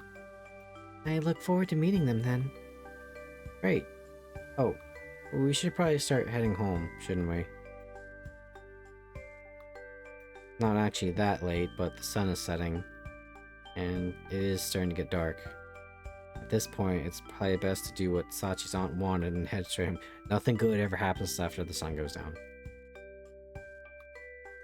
Yes, well, it's getting late. Actually, can I ask a favor? Hmm? What do you need? Can we hold hands on the way home? Yeah, I think that's a favor I can grant. I take Sachi's hand in mine without hesitation. Feel the warmth of her hand as she squeezes mine. Suddenly, it feels like the day when she'll start to let herself rely on me isn't so far away. Oh, we're so locked in, chat.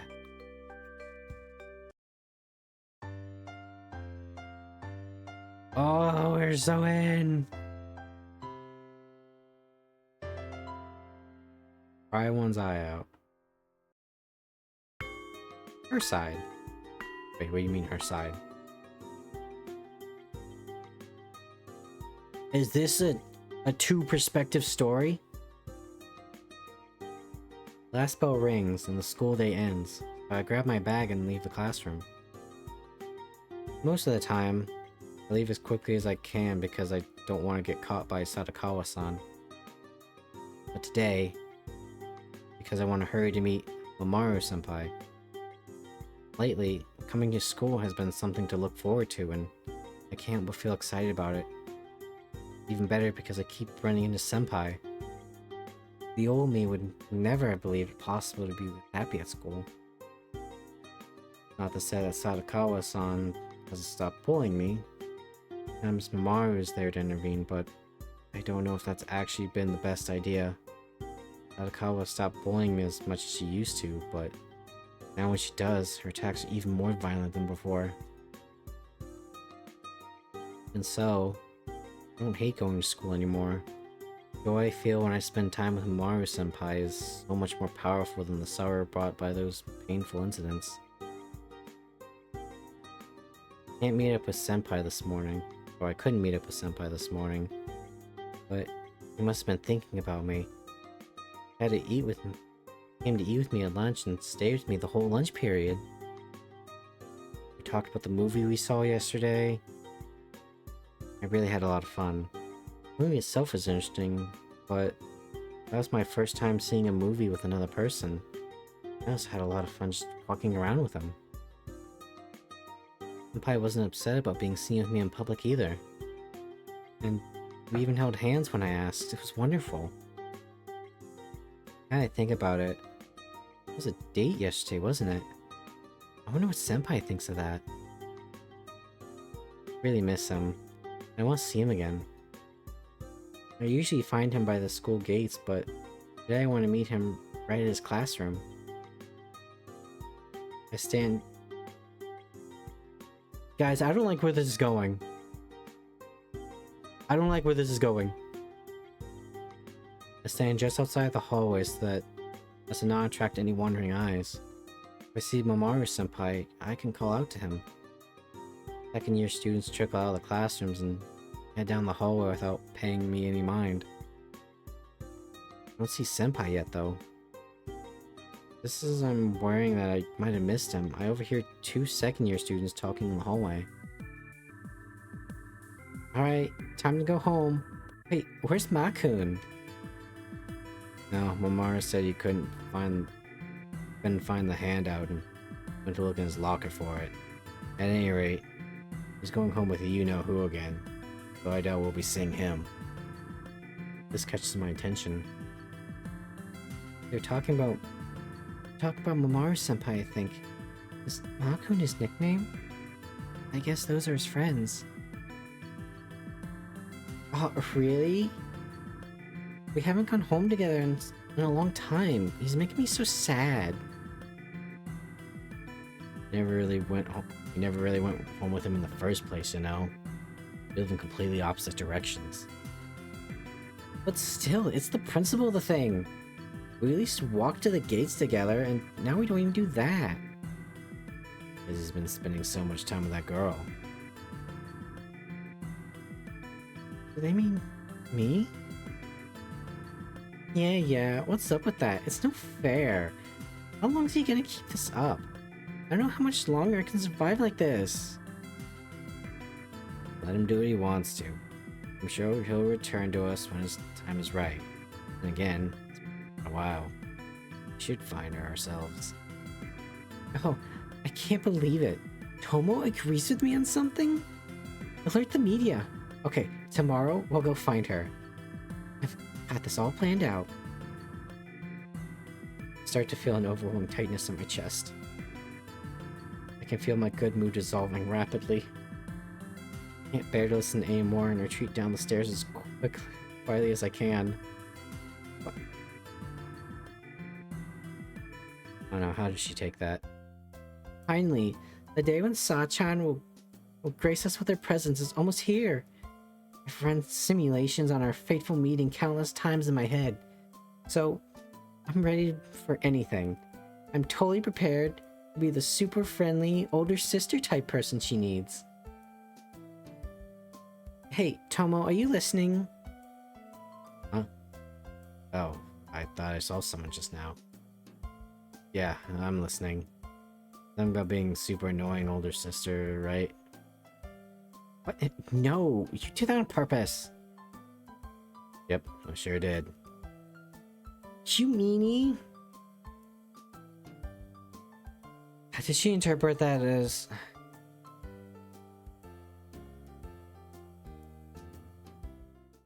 Guess I really have stolen him from his friends. I wonder if those are the friends he said he was going to introduce me to yesterday. The day he told me about me. That she can't survive like this? Is she man without Mamoru-senpai?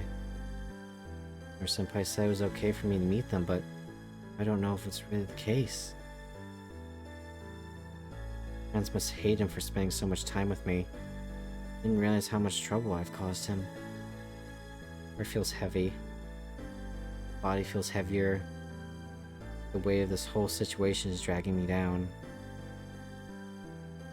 My vision darkens, and I don't have the strength to even lift my head as I walk forward. The asphalt grows grayer than normal. Looks grayer than normal. Senpai's gonna lose all his friends because of me. Can't let that happen. I was with him. He let me forget about my troubles. No, I only wanted to forget. I can never forget what I am. I only have one eye. I won't ever love a freak like me. The fact that Senpai was so nice to me made me so happy. So, let me forget. I can't let my misfortune affect him. I can never forgive myself if his life is ruined because of me. Can't survive if he ended up hating me. Maybe it's not too late. Maybe his life isn't ruined yet. Doesn't hate me yet. Act fast. Yesterday, Mamoru-senpai said that he'd be there for me if I needed him, but I can't let him shoulder my burdens. If I'd let him, I wouldn't be able to save him. I was so happy that he said it, but I suppose it was good that I was at loss for words back then.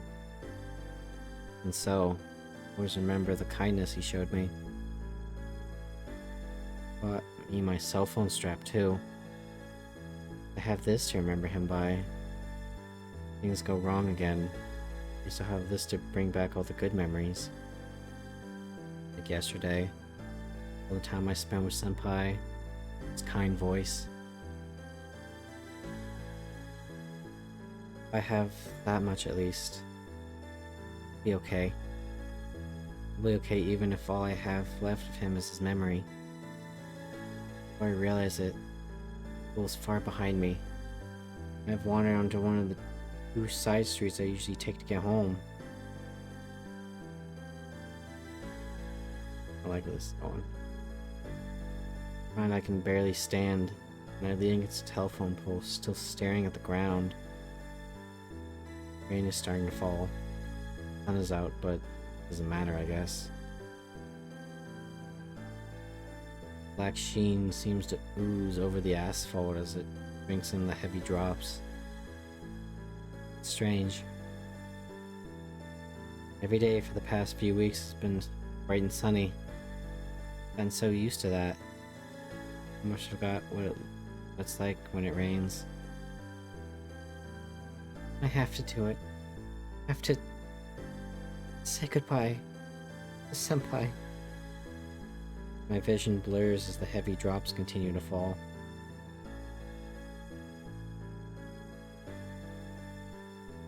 Your side.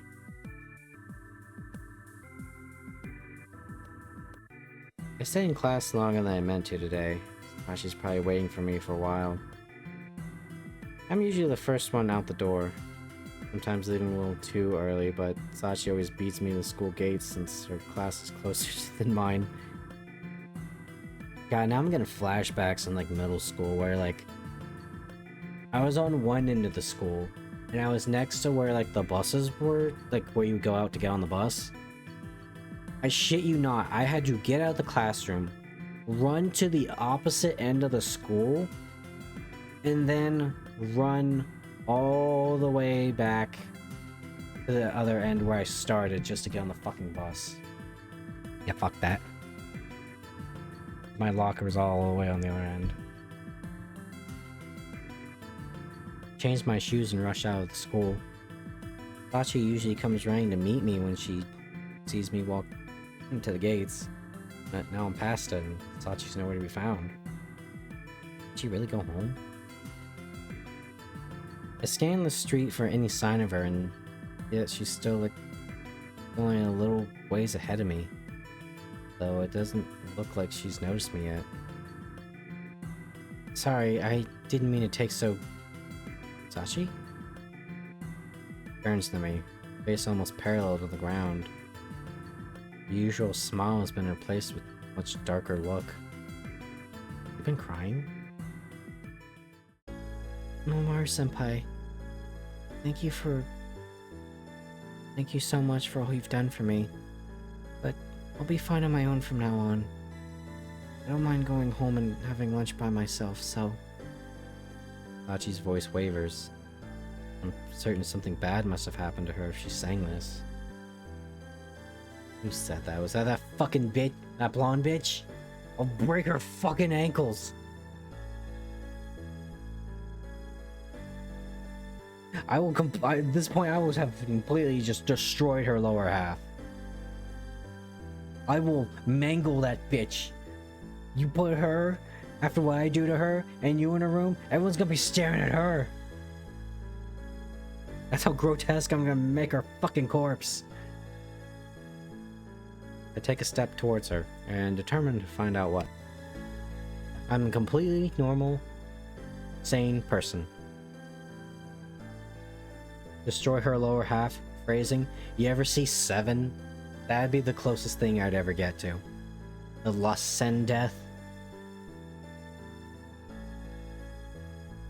I take a step towards her and determined to find out what. What are you saying all of a sudden? I did not. Well, let's just say there was a gun pointed to a man's head and a very interesting strap-on and a prostitute. Did Sadakawa do something to you again? Oh, yo, I'll put a credit card in her mouth and I'll kick her between the legs. No, she's not involved. I just think it's best if you have nothing to do with me, that's all. Oh, completely forget what I just said about her then. I'm completely normal. You may not be... I mean, you're not the monster, but... people's misconceptions? Wildly inaccurate, if you put us together. What? I don't understand why you think that. There's nothing to understand. Her head is still down, but Her voice is flaying. I'm hysterical. No, trick, it's not funny. I'm here with you because I want to be. You really want to be alone at school again? Stop. Please. Please tell me why. Hachi turns her back to me and starts running before I can even finish. Wait! I run after her, sprinting. Catch her by the shoulder. Come to a stop and I forcibly turn to face her, but she refuses to look at me. Please stop. I know you're set on being my friend. But if you do, She looks up at me. Her face is sopping wet from the giant tears streaming from her eye. I don't know what you're trying to say, but like I said, if something happened, tell me. Friends, hate that you hang out with me. My friends? I did tell her I'd introduce her to Akimi and Tomo, but I can't imagine that they'd ever say something like that. Alright, Sachi, you're gonna get the fucking hawk mentality right now, okay? If my friends are saying that, they ain't my fucking friends anymore. I just don't do that shit. Which friends were these? Did you actually talk to them? You'd never say something like that. You must have misunderstood something. You're the one who's misunderstanding. Will you still think that when your friends abandon you? If you stay friends with me, you'll lose everything. They won't abandon me, but any friend who does is someone I don't want to be friends. You fucking get it, Mamoru. You fucking get it. Why do you have to be so nice? Stop it. It's already hard enough to accept that you couldn't abandon me yourself. Yeah, dude, he's fucking... Mamoru's a fucking Chad. Yeah, but he fumbles the ball every now and then, but goddamn, he recovers that real nice. I'm not gonna abandon you either. Never. Why do you have to say things like that? You want to be my friend so badly that you'll throw your whole life away? Why? I don't get it. Oh, now seems like a good time. You know what Mamoru means? I do not. Let me get some sip.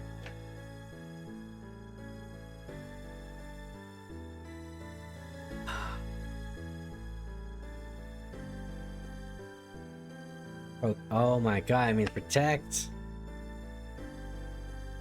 Nice. Yes, I do. I want to be your friend forever. Why? It's stupid.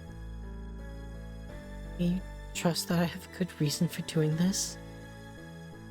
Can't believe you would do something so stupid, Senpai. He trails off. I know she wants me... I know what she wants me to say, and I know I can't say it. I have to tell her everything that's on my mind. I didn't realize until just now, but I know why I want to be with her. Did you not just already proclaim your love for her? I love you, Sachi. Huh? We went to the movie together yesterday. It's more or less a date. Guess you didn't realize it. But that... I understand if you hate me. Of course I don't hate you. Senpai, I really like you. I love you. That's true. Don't tell me to abandon you. I'm happy when I'm with you, and I'd never dream of abandoning you. Really? You're really happy? With me?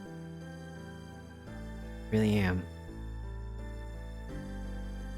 I know I couldn't stand if you abandoned me, then... But I'm only gonna cause you trouble. That's fine. As long as you're by my side, I can handle any trouble that comes our way.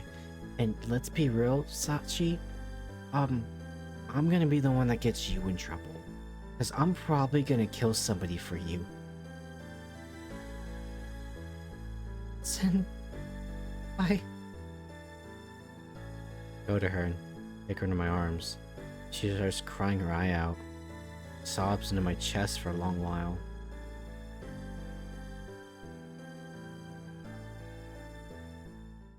When she finally calms down, wipe away your tears.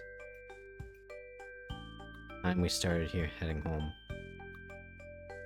She told me about my friends, who, from the sound of it, definitely Tomo and Akimi. What she heard them saying. It doesn't seem like something they'd say. You must have misunderstood something. I'll ask them about it tomorrow, don't worry. Okay.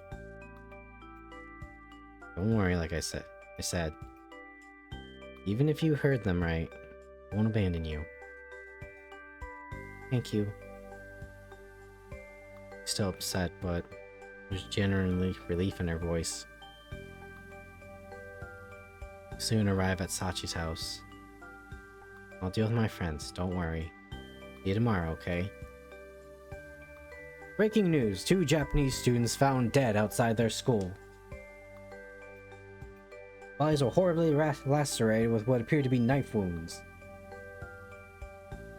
Suspects still at large and unknown. Okay. Senpai? Yeah?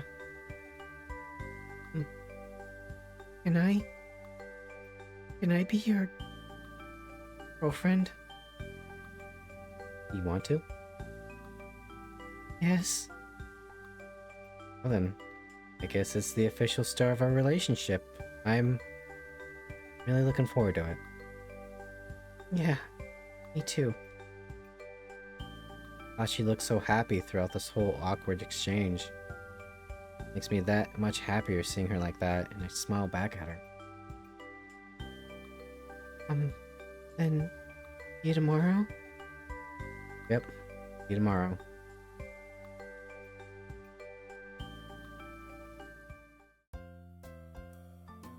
Third Act 5, everyone. Oh, it's time! A little bit of weird melodrama there, but you know, we got it across the goal. Next day, lunchtime. I'm meeting with Tomo and Akimi in our usual spot, the empty classroom. This time, we got a 4th person joining up. I'm Usui Sachi. Nice to meet you. Oh god. Ochiai Tomoyori. A pleasure. I'm Tsunemi Akimi. Nice to meet ya. Sorry about yesterday. I guess you're the one I saw running away. Now that I review how our conversation went, I can see I had a misunderstanding of our intentions. Yeah, we're really sorry. We don't hate you, Sachan. Even a little bit. It's okay. I was the one eavesdropping when I shouldn't have been. And I almost caused trouble between you two and Momura-senpai. Please forgive me. This morning I told Tomo and Akimi about what happened yesterday, and Ashini definitely misunderstood what they meant. They didn't want to get her out of my life, of course. They just really wanted to meet her. In fact, I'd say it worked out perfectly, since it gave us an excuse to bring Sachi to the classroom for lunch. Sometimes the planets just align in a weird way, I guess. Well, I don't think there's any ill will between us now, so I hope we can be friends from here on out. Right? Actually, when I heard about what happened, I knew I just had to meet you right away and make it right between us, Sachan. So yeah, let's be friends. Yeah, like that. Sachan? Come on. If you're gonna be a bother to her, at least wait until she knows you better. I'm not being a bother to her. So yeah, do you mind if I call you Sachan? Your name's Sachi, so Sachan is the perfect nickname. Okay, sure. Yay, thanks! Oh yeah, so you can call me whatever you want, okay? Okay then, Akimi-senpai. Do you really have to be so formal? How about A-chan or Akimin? Cut it out. She's already got enough to deal with right now. Tomo, help me out here. What do you want me to do? Stop Akimi from being Akimi? Two of us can't really get the word in edgewise while Akimi's going on like this. So Tomo starts plugging the rampaging Akimi's mouth with food from her lunchbox, like he did the last time. Women, am I right, Tomo?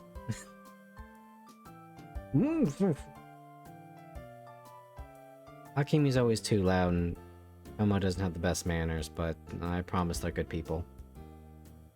Okay. Hey, don't talk about us like we're not right in front. Akimi's recovering from Tomo's intervention more quickly than usual, but Tomo is ready for it. He cramps more food in her mouth as soon as she opens it. The two have gotten pretty close. Yeah, Sachi reminds me of, you know, the thing. Remember the thing? Sorry. Not easy keeping these two in check. Sorry, it's not easy keeping these two in check. If they get out of hand, just tell them to shut up. No, I couldn't. It's fine. They're used to it. You just have to show them who's boss. Not animals, you know. You shouldn't listen to boys who say such mean things, Sachan. Be friends with me instead. Okay. Yeah, sure. Even though Sachi shies away from the rampaging Akimi, she's smiling a little. She does look like she's having fun. Maybe she won't be have such a hard time getting used to us after all. I know, since we're all together, since we're all trying to get to know Sachan better, why don't the four of us go out this weekend? Akimi, don't pressure her into doing things. I'm not pressuring her, so what do you two think? Huh? So soon after meeting you guys? Are you sure? I don't see why not, but where would we go? Oh, I just remembered that there's some kind of event happening in town. It's got food stands and everything. Really? And I didn't hear anything about... I didn't hear about anything like that. What kind of event are we talking about? No idea. Akimi, what the hell? What? I saw it on a flyer on some bulletin board somewhere. They even had a picture of the food stands. Well, if it's a festival, probably wouldn't even have to use much money anyway. So why don't we just go check it out? Just in town, we can just even walk there without any trouble. Without too much trouble. Right? I'll find out where and when, and we'll set it all up. We'll all be set. Oh no.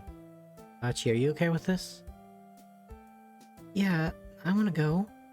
Thank you for doing all this for me. Don't worry about it. We're gonna hang out a lot more after this, aren't we? Guess we're finally going out as a group. Basically a double date, isn't it?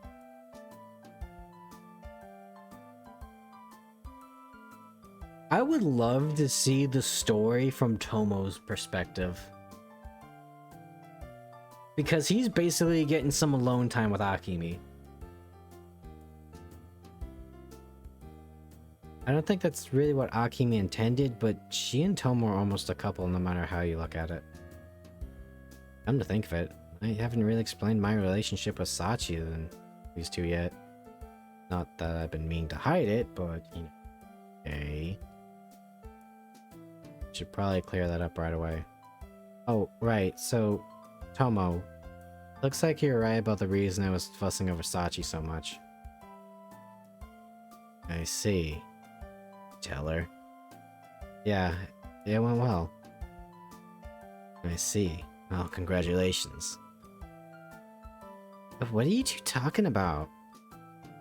Oh, how do I answer that?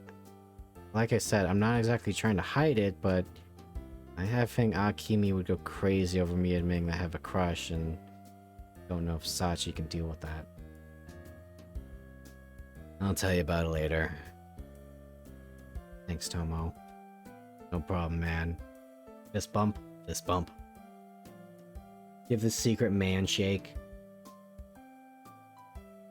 What? I guess I don't mind if you tell me later, but now I'm really curious.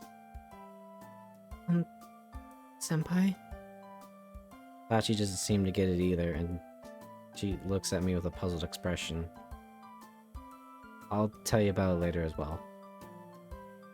Well, it might take some time, but I'm sure Sachi will be comfortable around these two soon enough.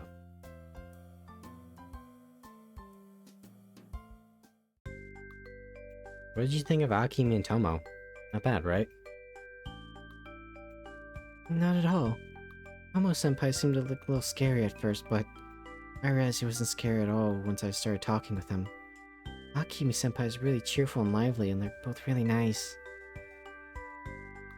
Akimi wanted to walk home with Sachi and me after school, but her and Tomo's house is on the opposite direction. As Tomo is dragging her off, she waved at Sachi and yelled, "See you tomorrow!" And we started heading home ourselves, taking the same path we always do. You know, she's bothering you, there's nothing wrong with telling her so. She certainly has a lot of energy, but I really like being around her.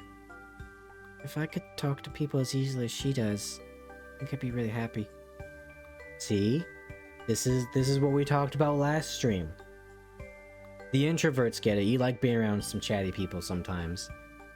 It's a good balance. Glad that you like her so much then. I think you'll get used to their quirks. To be honest, I haven't known them that long myself. I've never had plans for the weekend though. Aside from our... Anyway, I'm looking forward to going out with everyone.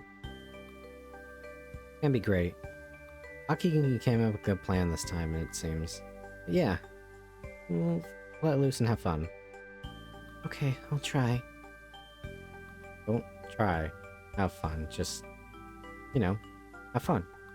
You know, don't try your best. Win. Don't try to have fun. Have fun. That's not what I mean. Just... I have a lot to worry about now. What do you mean? We're going to be hanging out with other people, so... I don't want to look all... Excuse me, oh my goodness. All shabby like this, with my clothes all tattered and stuff. Since I'm... your... girlfriend now, I mean... I can't change my face and I don't have any stylish clothes, but I can at least brush my hair and cover my wounds. Well, yeah, that wouldn't hurt, I guess. You know, hygiene's important. I think I should take off the bandages on my head, too. Oh, right. Senpai? Yeah? You, want to touch my scar? Huh? I don't think she'd ever bring that up again. Damn, Sachi, you kind of freaky. I like that. You know, if there isn't at least a little freak, is it even exciting? I'm not really sure what to say. The one on my forehead, I mean. It doesn't hurt anymore, so it's fine if you want to touch it. Did that blonde fucking skank actually give you a head wound? I don't want exciting, I want happy. Well, you can find happiness in it. Like, babe, I gotta be honest with you, I'm a little freaky with this one thing. But you still love them and you accept them for it. And they feel like they can open up to you. There you go. It's all about how you spin it.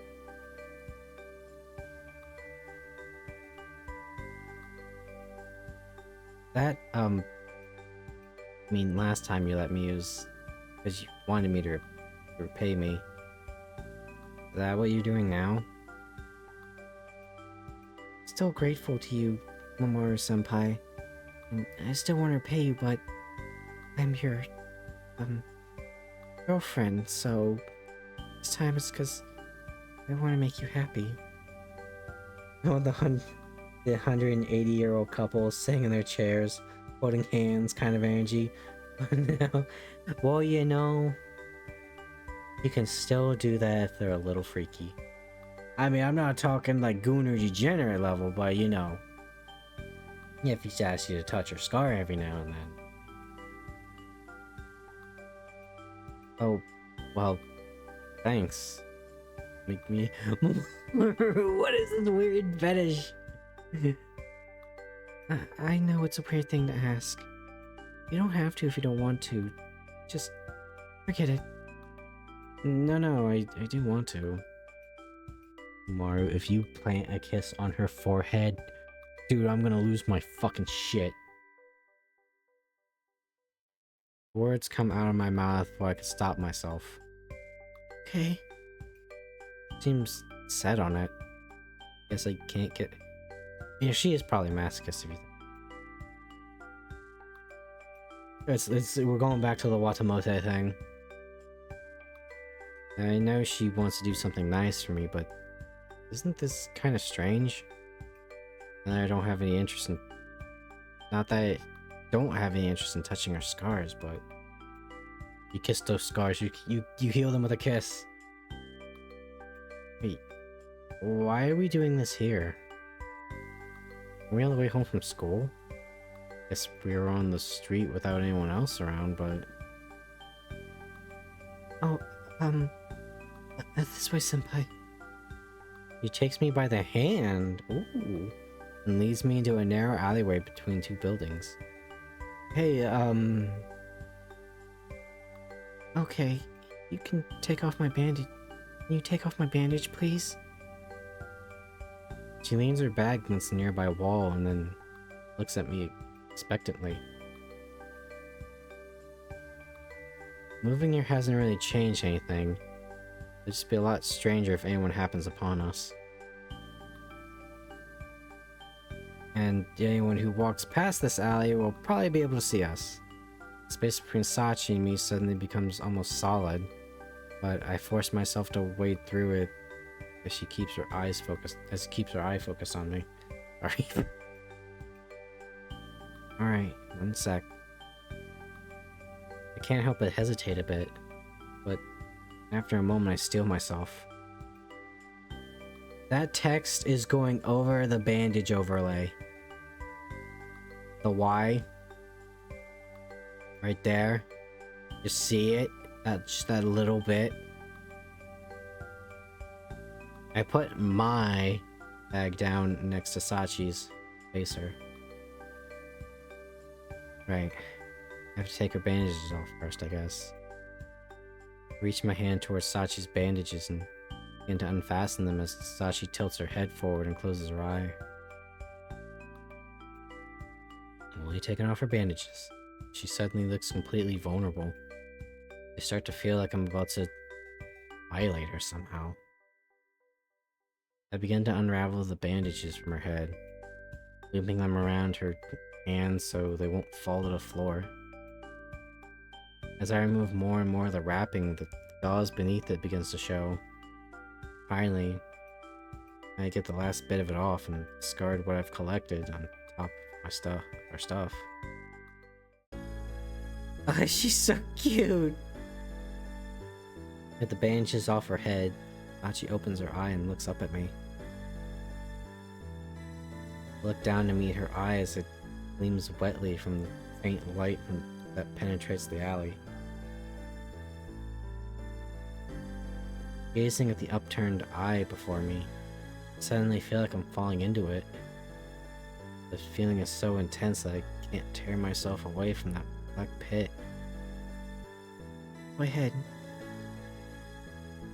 That's her eye again, closing what little distance is left between us, and puts her head hand on my chest and leans into me. Touch takes me by surprise, but after a moment, I put my own hand on her shoulder.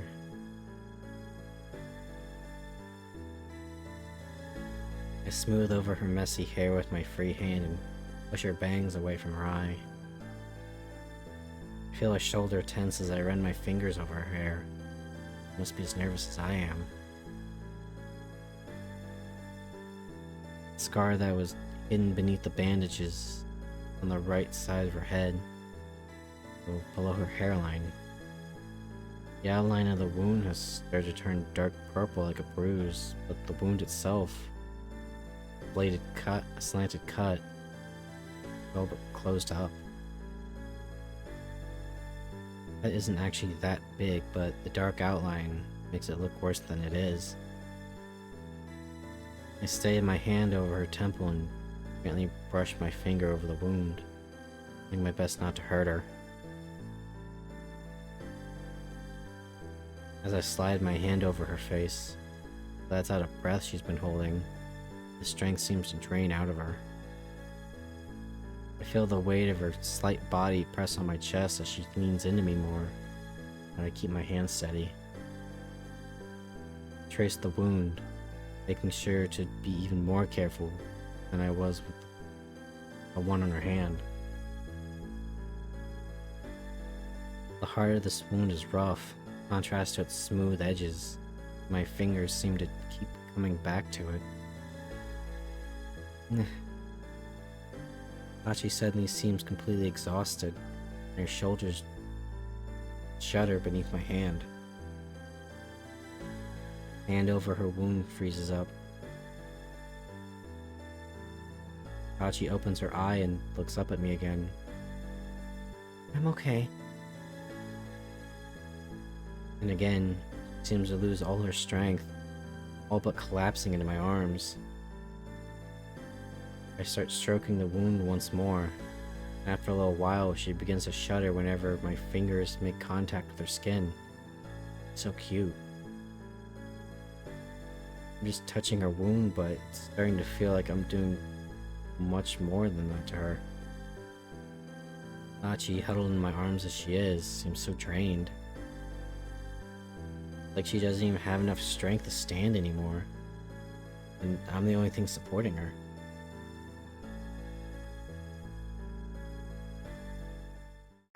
Thanks, for that. I think I'm satisfied and I'm totally not a serial killer. Yeah, right. Really, I don't know what I might have done if we hadn't stopped. I wanted to stay like that so badly. Her pressed against me with my arms wrapped around her, but I had to end it. Oh, okay. Hachi seems reluctant to separate from me, and she stares up at me longingly. For several moments, neither of us can tear ourselves away from each other's gaze, but I force myself to break away. Gather our bags up from the floor and hand Hachi's over to hers. Here you go. Oh, thank you.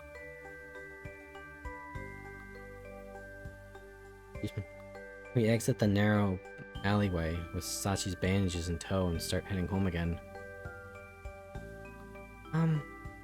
Senpai? Yeah?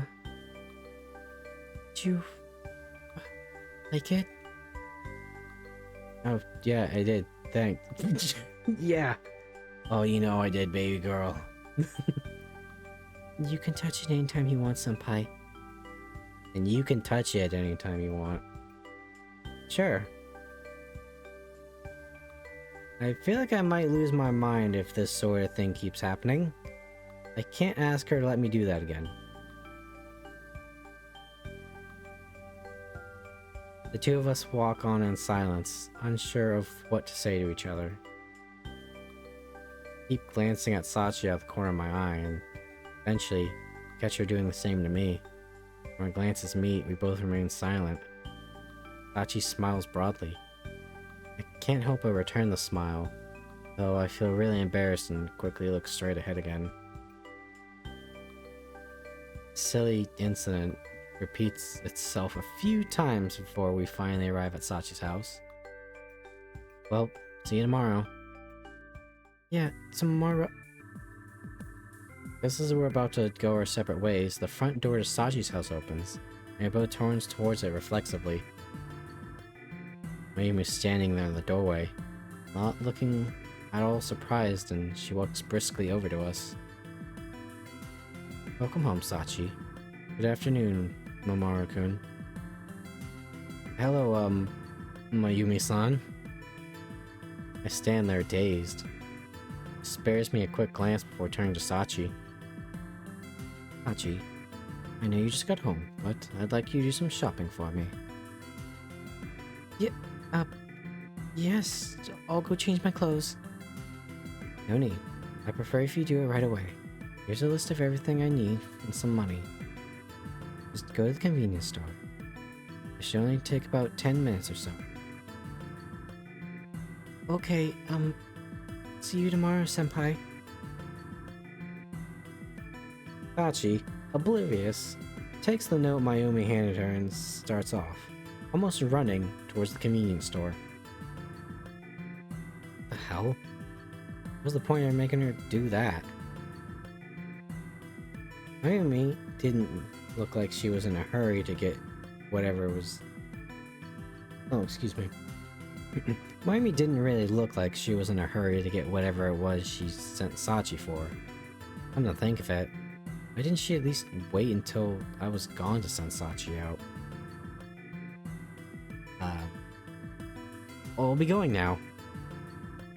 Sachi's gone shopping, so I don't really have any reason to be here anyway. I guess I'll head home and... Wait a minute. If you would, Mamoru-kun, I'd like to talk to you. Fuck. Me? Well, now I can't leave. What could she possibly want to talk to me about, though? It's Mother's Day. For 20 more minutes. Yes, to you. Or... Yesterday, Sachi came home looking like she had been crying her eye out. I'd like to know why. I think you might be able to tell me. Crying? Sachi didn't tell you. Well, I hear quite a bit from her, you know. There's one thing I'd like to hear from you, though. Are you teasing her with all this? Having fun at her expense? What? No, I never did... Really? Yes, I swear. See. Well, if that's the truth, I'm glad to hear it. I wonder, do you think you can take care of her? What? Yeah, I do. Wait, what do you mean by that? I assume you know that Sachi and I do not have the best relationship. I think it might be irresponsible of me to ask you this, but I'd like you to be someone she can rely on. Does that mean you're not willing to let her rely on you? No, I was not implying that. It's just that I don't think she's willing to do so any longer. But... Sachi is... You're saying she doesn't want to be around you. That she doesn't trust you. Yes, that is more or less what she said. Understandable, however. Sachi told you about her... Sachi told you about her mother, my sister. Yeah, a bit. The two of us were inseparable as children. She was on her deathbed. She begged me to take care of Sachi after she was gone. I adopted her child. Sachi said something like that as well. At the time, my line of thinking was that Sachi was the reason my sister's husband disappeared and that she had worked herself to death. None of that is Sachi's fault. In the back of my mind, I knew the girl was innocent. But I had just lost my beloved sister, and had no one to blame but her. But I convinced myself that she was responsible. I never told her that I blamed her, but I'm sure she knew it nonetheless. She soon began to keep her head down even in the house. After that, there was no conversation between us beyond the bare minimum. I behaved like a child. I tried to involve her in my life as little as possible. She did the same to me. I just lost her mother, but I was too caught up in my own grief. Selfish to spare even one kind word for her. Thinking back, truly shameful way to have behaved. But when she got to high school, she started coming home with numerous cuts and bruises. It was then that I realized I had neglected my beloved sister's final wish. I knew that I had let her down. If you realized that, why didn't you try to help her? I did try. I wanted to know what was happening to her, of course, but she only told me that she had fallen. That nothing had happened to her. And now it's too late for me to help her. Alright, so there's this fucking blonde bitch at school, okay? What we're gonna do, you and me, we're gonna solve this problem.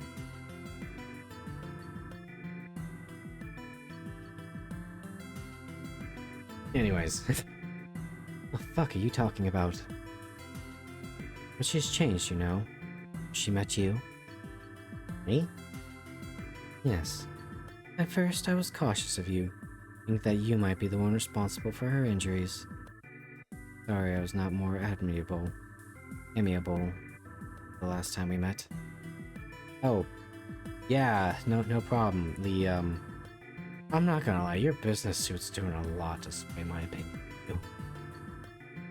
Like the Helltaker dev. I guess that's why she was so overbearing back then. You just seem less uptight compared to last time. Her stare was so icy then, really different from how she is now. Well, I suppose she was ready to accuse me of hurting Sachi. From the moment she met me. I mean, you kind of thought the same thing with Mayumi to some degree. Your mutual hatred and protect of Sachi will bring you together. I'm sorry, your mutual hatred of Sachi getting hurt. Ever since the day I first saw you in front of our house, that girl's been smiling more than ever before. She was back to staring at the ground as soon as she notices me, of course. But still, I gave her money on the day you two went out. The happiest I've ever seen her. Even thanked me several times. Never seen her like that before. It actually startled me. Face at that time, light as she was, nothing less than adorable. First time she had ever asked for something of me as well. Made me quite happy. That is thanks to you. So you don't hate Sachi then, I take it? Do not. I thought I did for a long time, however. Thank for that now. You're admitting all this to me now, why don't you tell that to Sachi too? Well, Mamoru, it's because you and her are strangers. Sometimes it's easier to admit something to a stranger than someone you've built up a rapport with years with. I'm not sure she'd be willing to listen even if I tried. I'm the source of many bitter memories for her, you know. I think she'd listen. She's grateful for taking care of her. Just doesn't want to cause you any trouble. Told me that herself. But I don't know how I could possibly connect with her after everything I've done. Mayumi looks away from me, then looking very troubled. Seems fixed on something. I follow her line of sight to the street corner to see Sachi walking towards us. Head down once again. Like it's time to wrap this up. Mamoru-kun, please keep everything I told you a secret from Sachi. Sachi feels guilty about being a burden to Mayumi. Mayumi feels guilty about how she treated Sachi. But both these issues have been resolved. All but resolved themselves, haven't they? Communication. We have two wildly different conversations. Somehow, even though Sachi has changed, Mayumi's attitude towards her is not. Or at least, Mayumi hasn't let Sachi catch on that it has. I think Mayumi wants to keep it that way for some reason. Now I think about it. I must have sent Sachi shopping so she could talk to me. No! Really, Sherlock? You think? She made a list of things she didn't really need just so she could send Sachi away to buy them. You just waiting by the door for us to get here? If that's the case. You must have been planning to talk to me from the start. Mayumi-san, I think Sachi will pay herself. But I was planning to take her out with some friends this weekend. Oh my, are you? I shouldn't have anything to worry about if they're your friends, right? Of course I'll let her go. Thank you. So, when I talked to her about it, she said she wished she had some nicer clothes.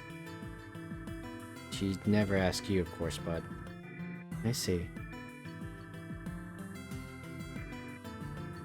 Mayumi-san, I got what you wanted, but... What? Amara-senpai, you're still here? Hachi hands the bag full of things she bought to Mayumi. I was just having a little chat with her friend, that's all. Hachi, I've got some more shopping to do. Did I get everything you needed? Hmm? Oh, yes, thank you. There seem to be several items in a plastic bag. Looks like Mayumi had to buy her a bag of candy, a few pens, and that sort of thing. God damn it. Really? That's what you sent her out there for? Kind of a strange shopping list. She at least try to make it a little more sensible. I need you to come along, so go change out of your uniform. Okay, where are we going? I'll buy you some clothes. I've got some other things to take care of as well. Now, if you excuse me, Mamoru-kun. Excuse us, Mamoru-kun. Right. Clothes? For me? Hi. Oh, see you tomorrow, Mamoru-senpai. Yeah, see ya. Chat, we're fixing her life.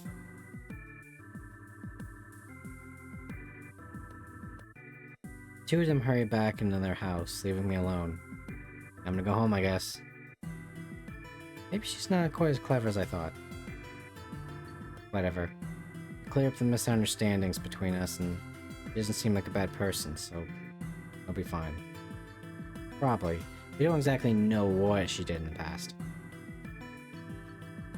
Also, what the fuck? Like, Sachi comes to school with bandages on her head. Covered head to toe in scars, and no one's gonna bat an eye that there might be some blinger at school? That's fucked. Up to one's eye. Well, anyways, chat.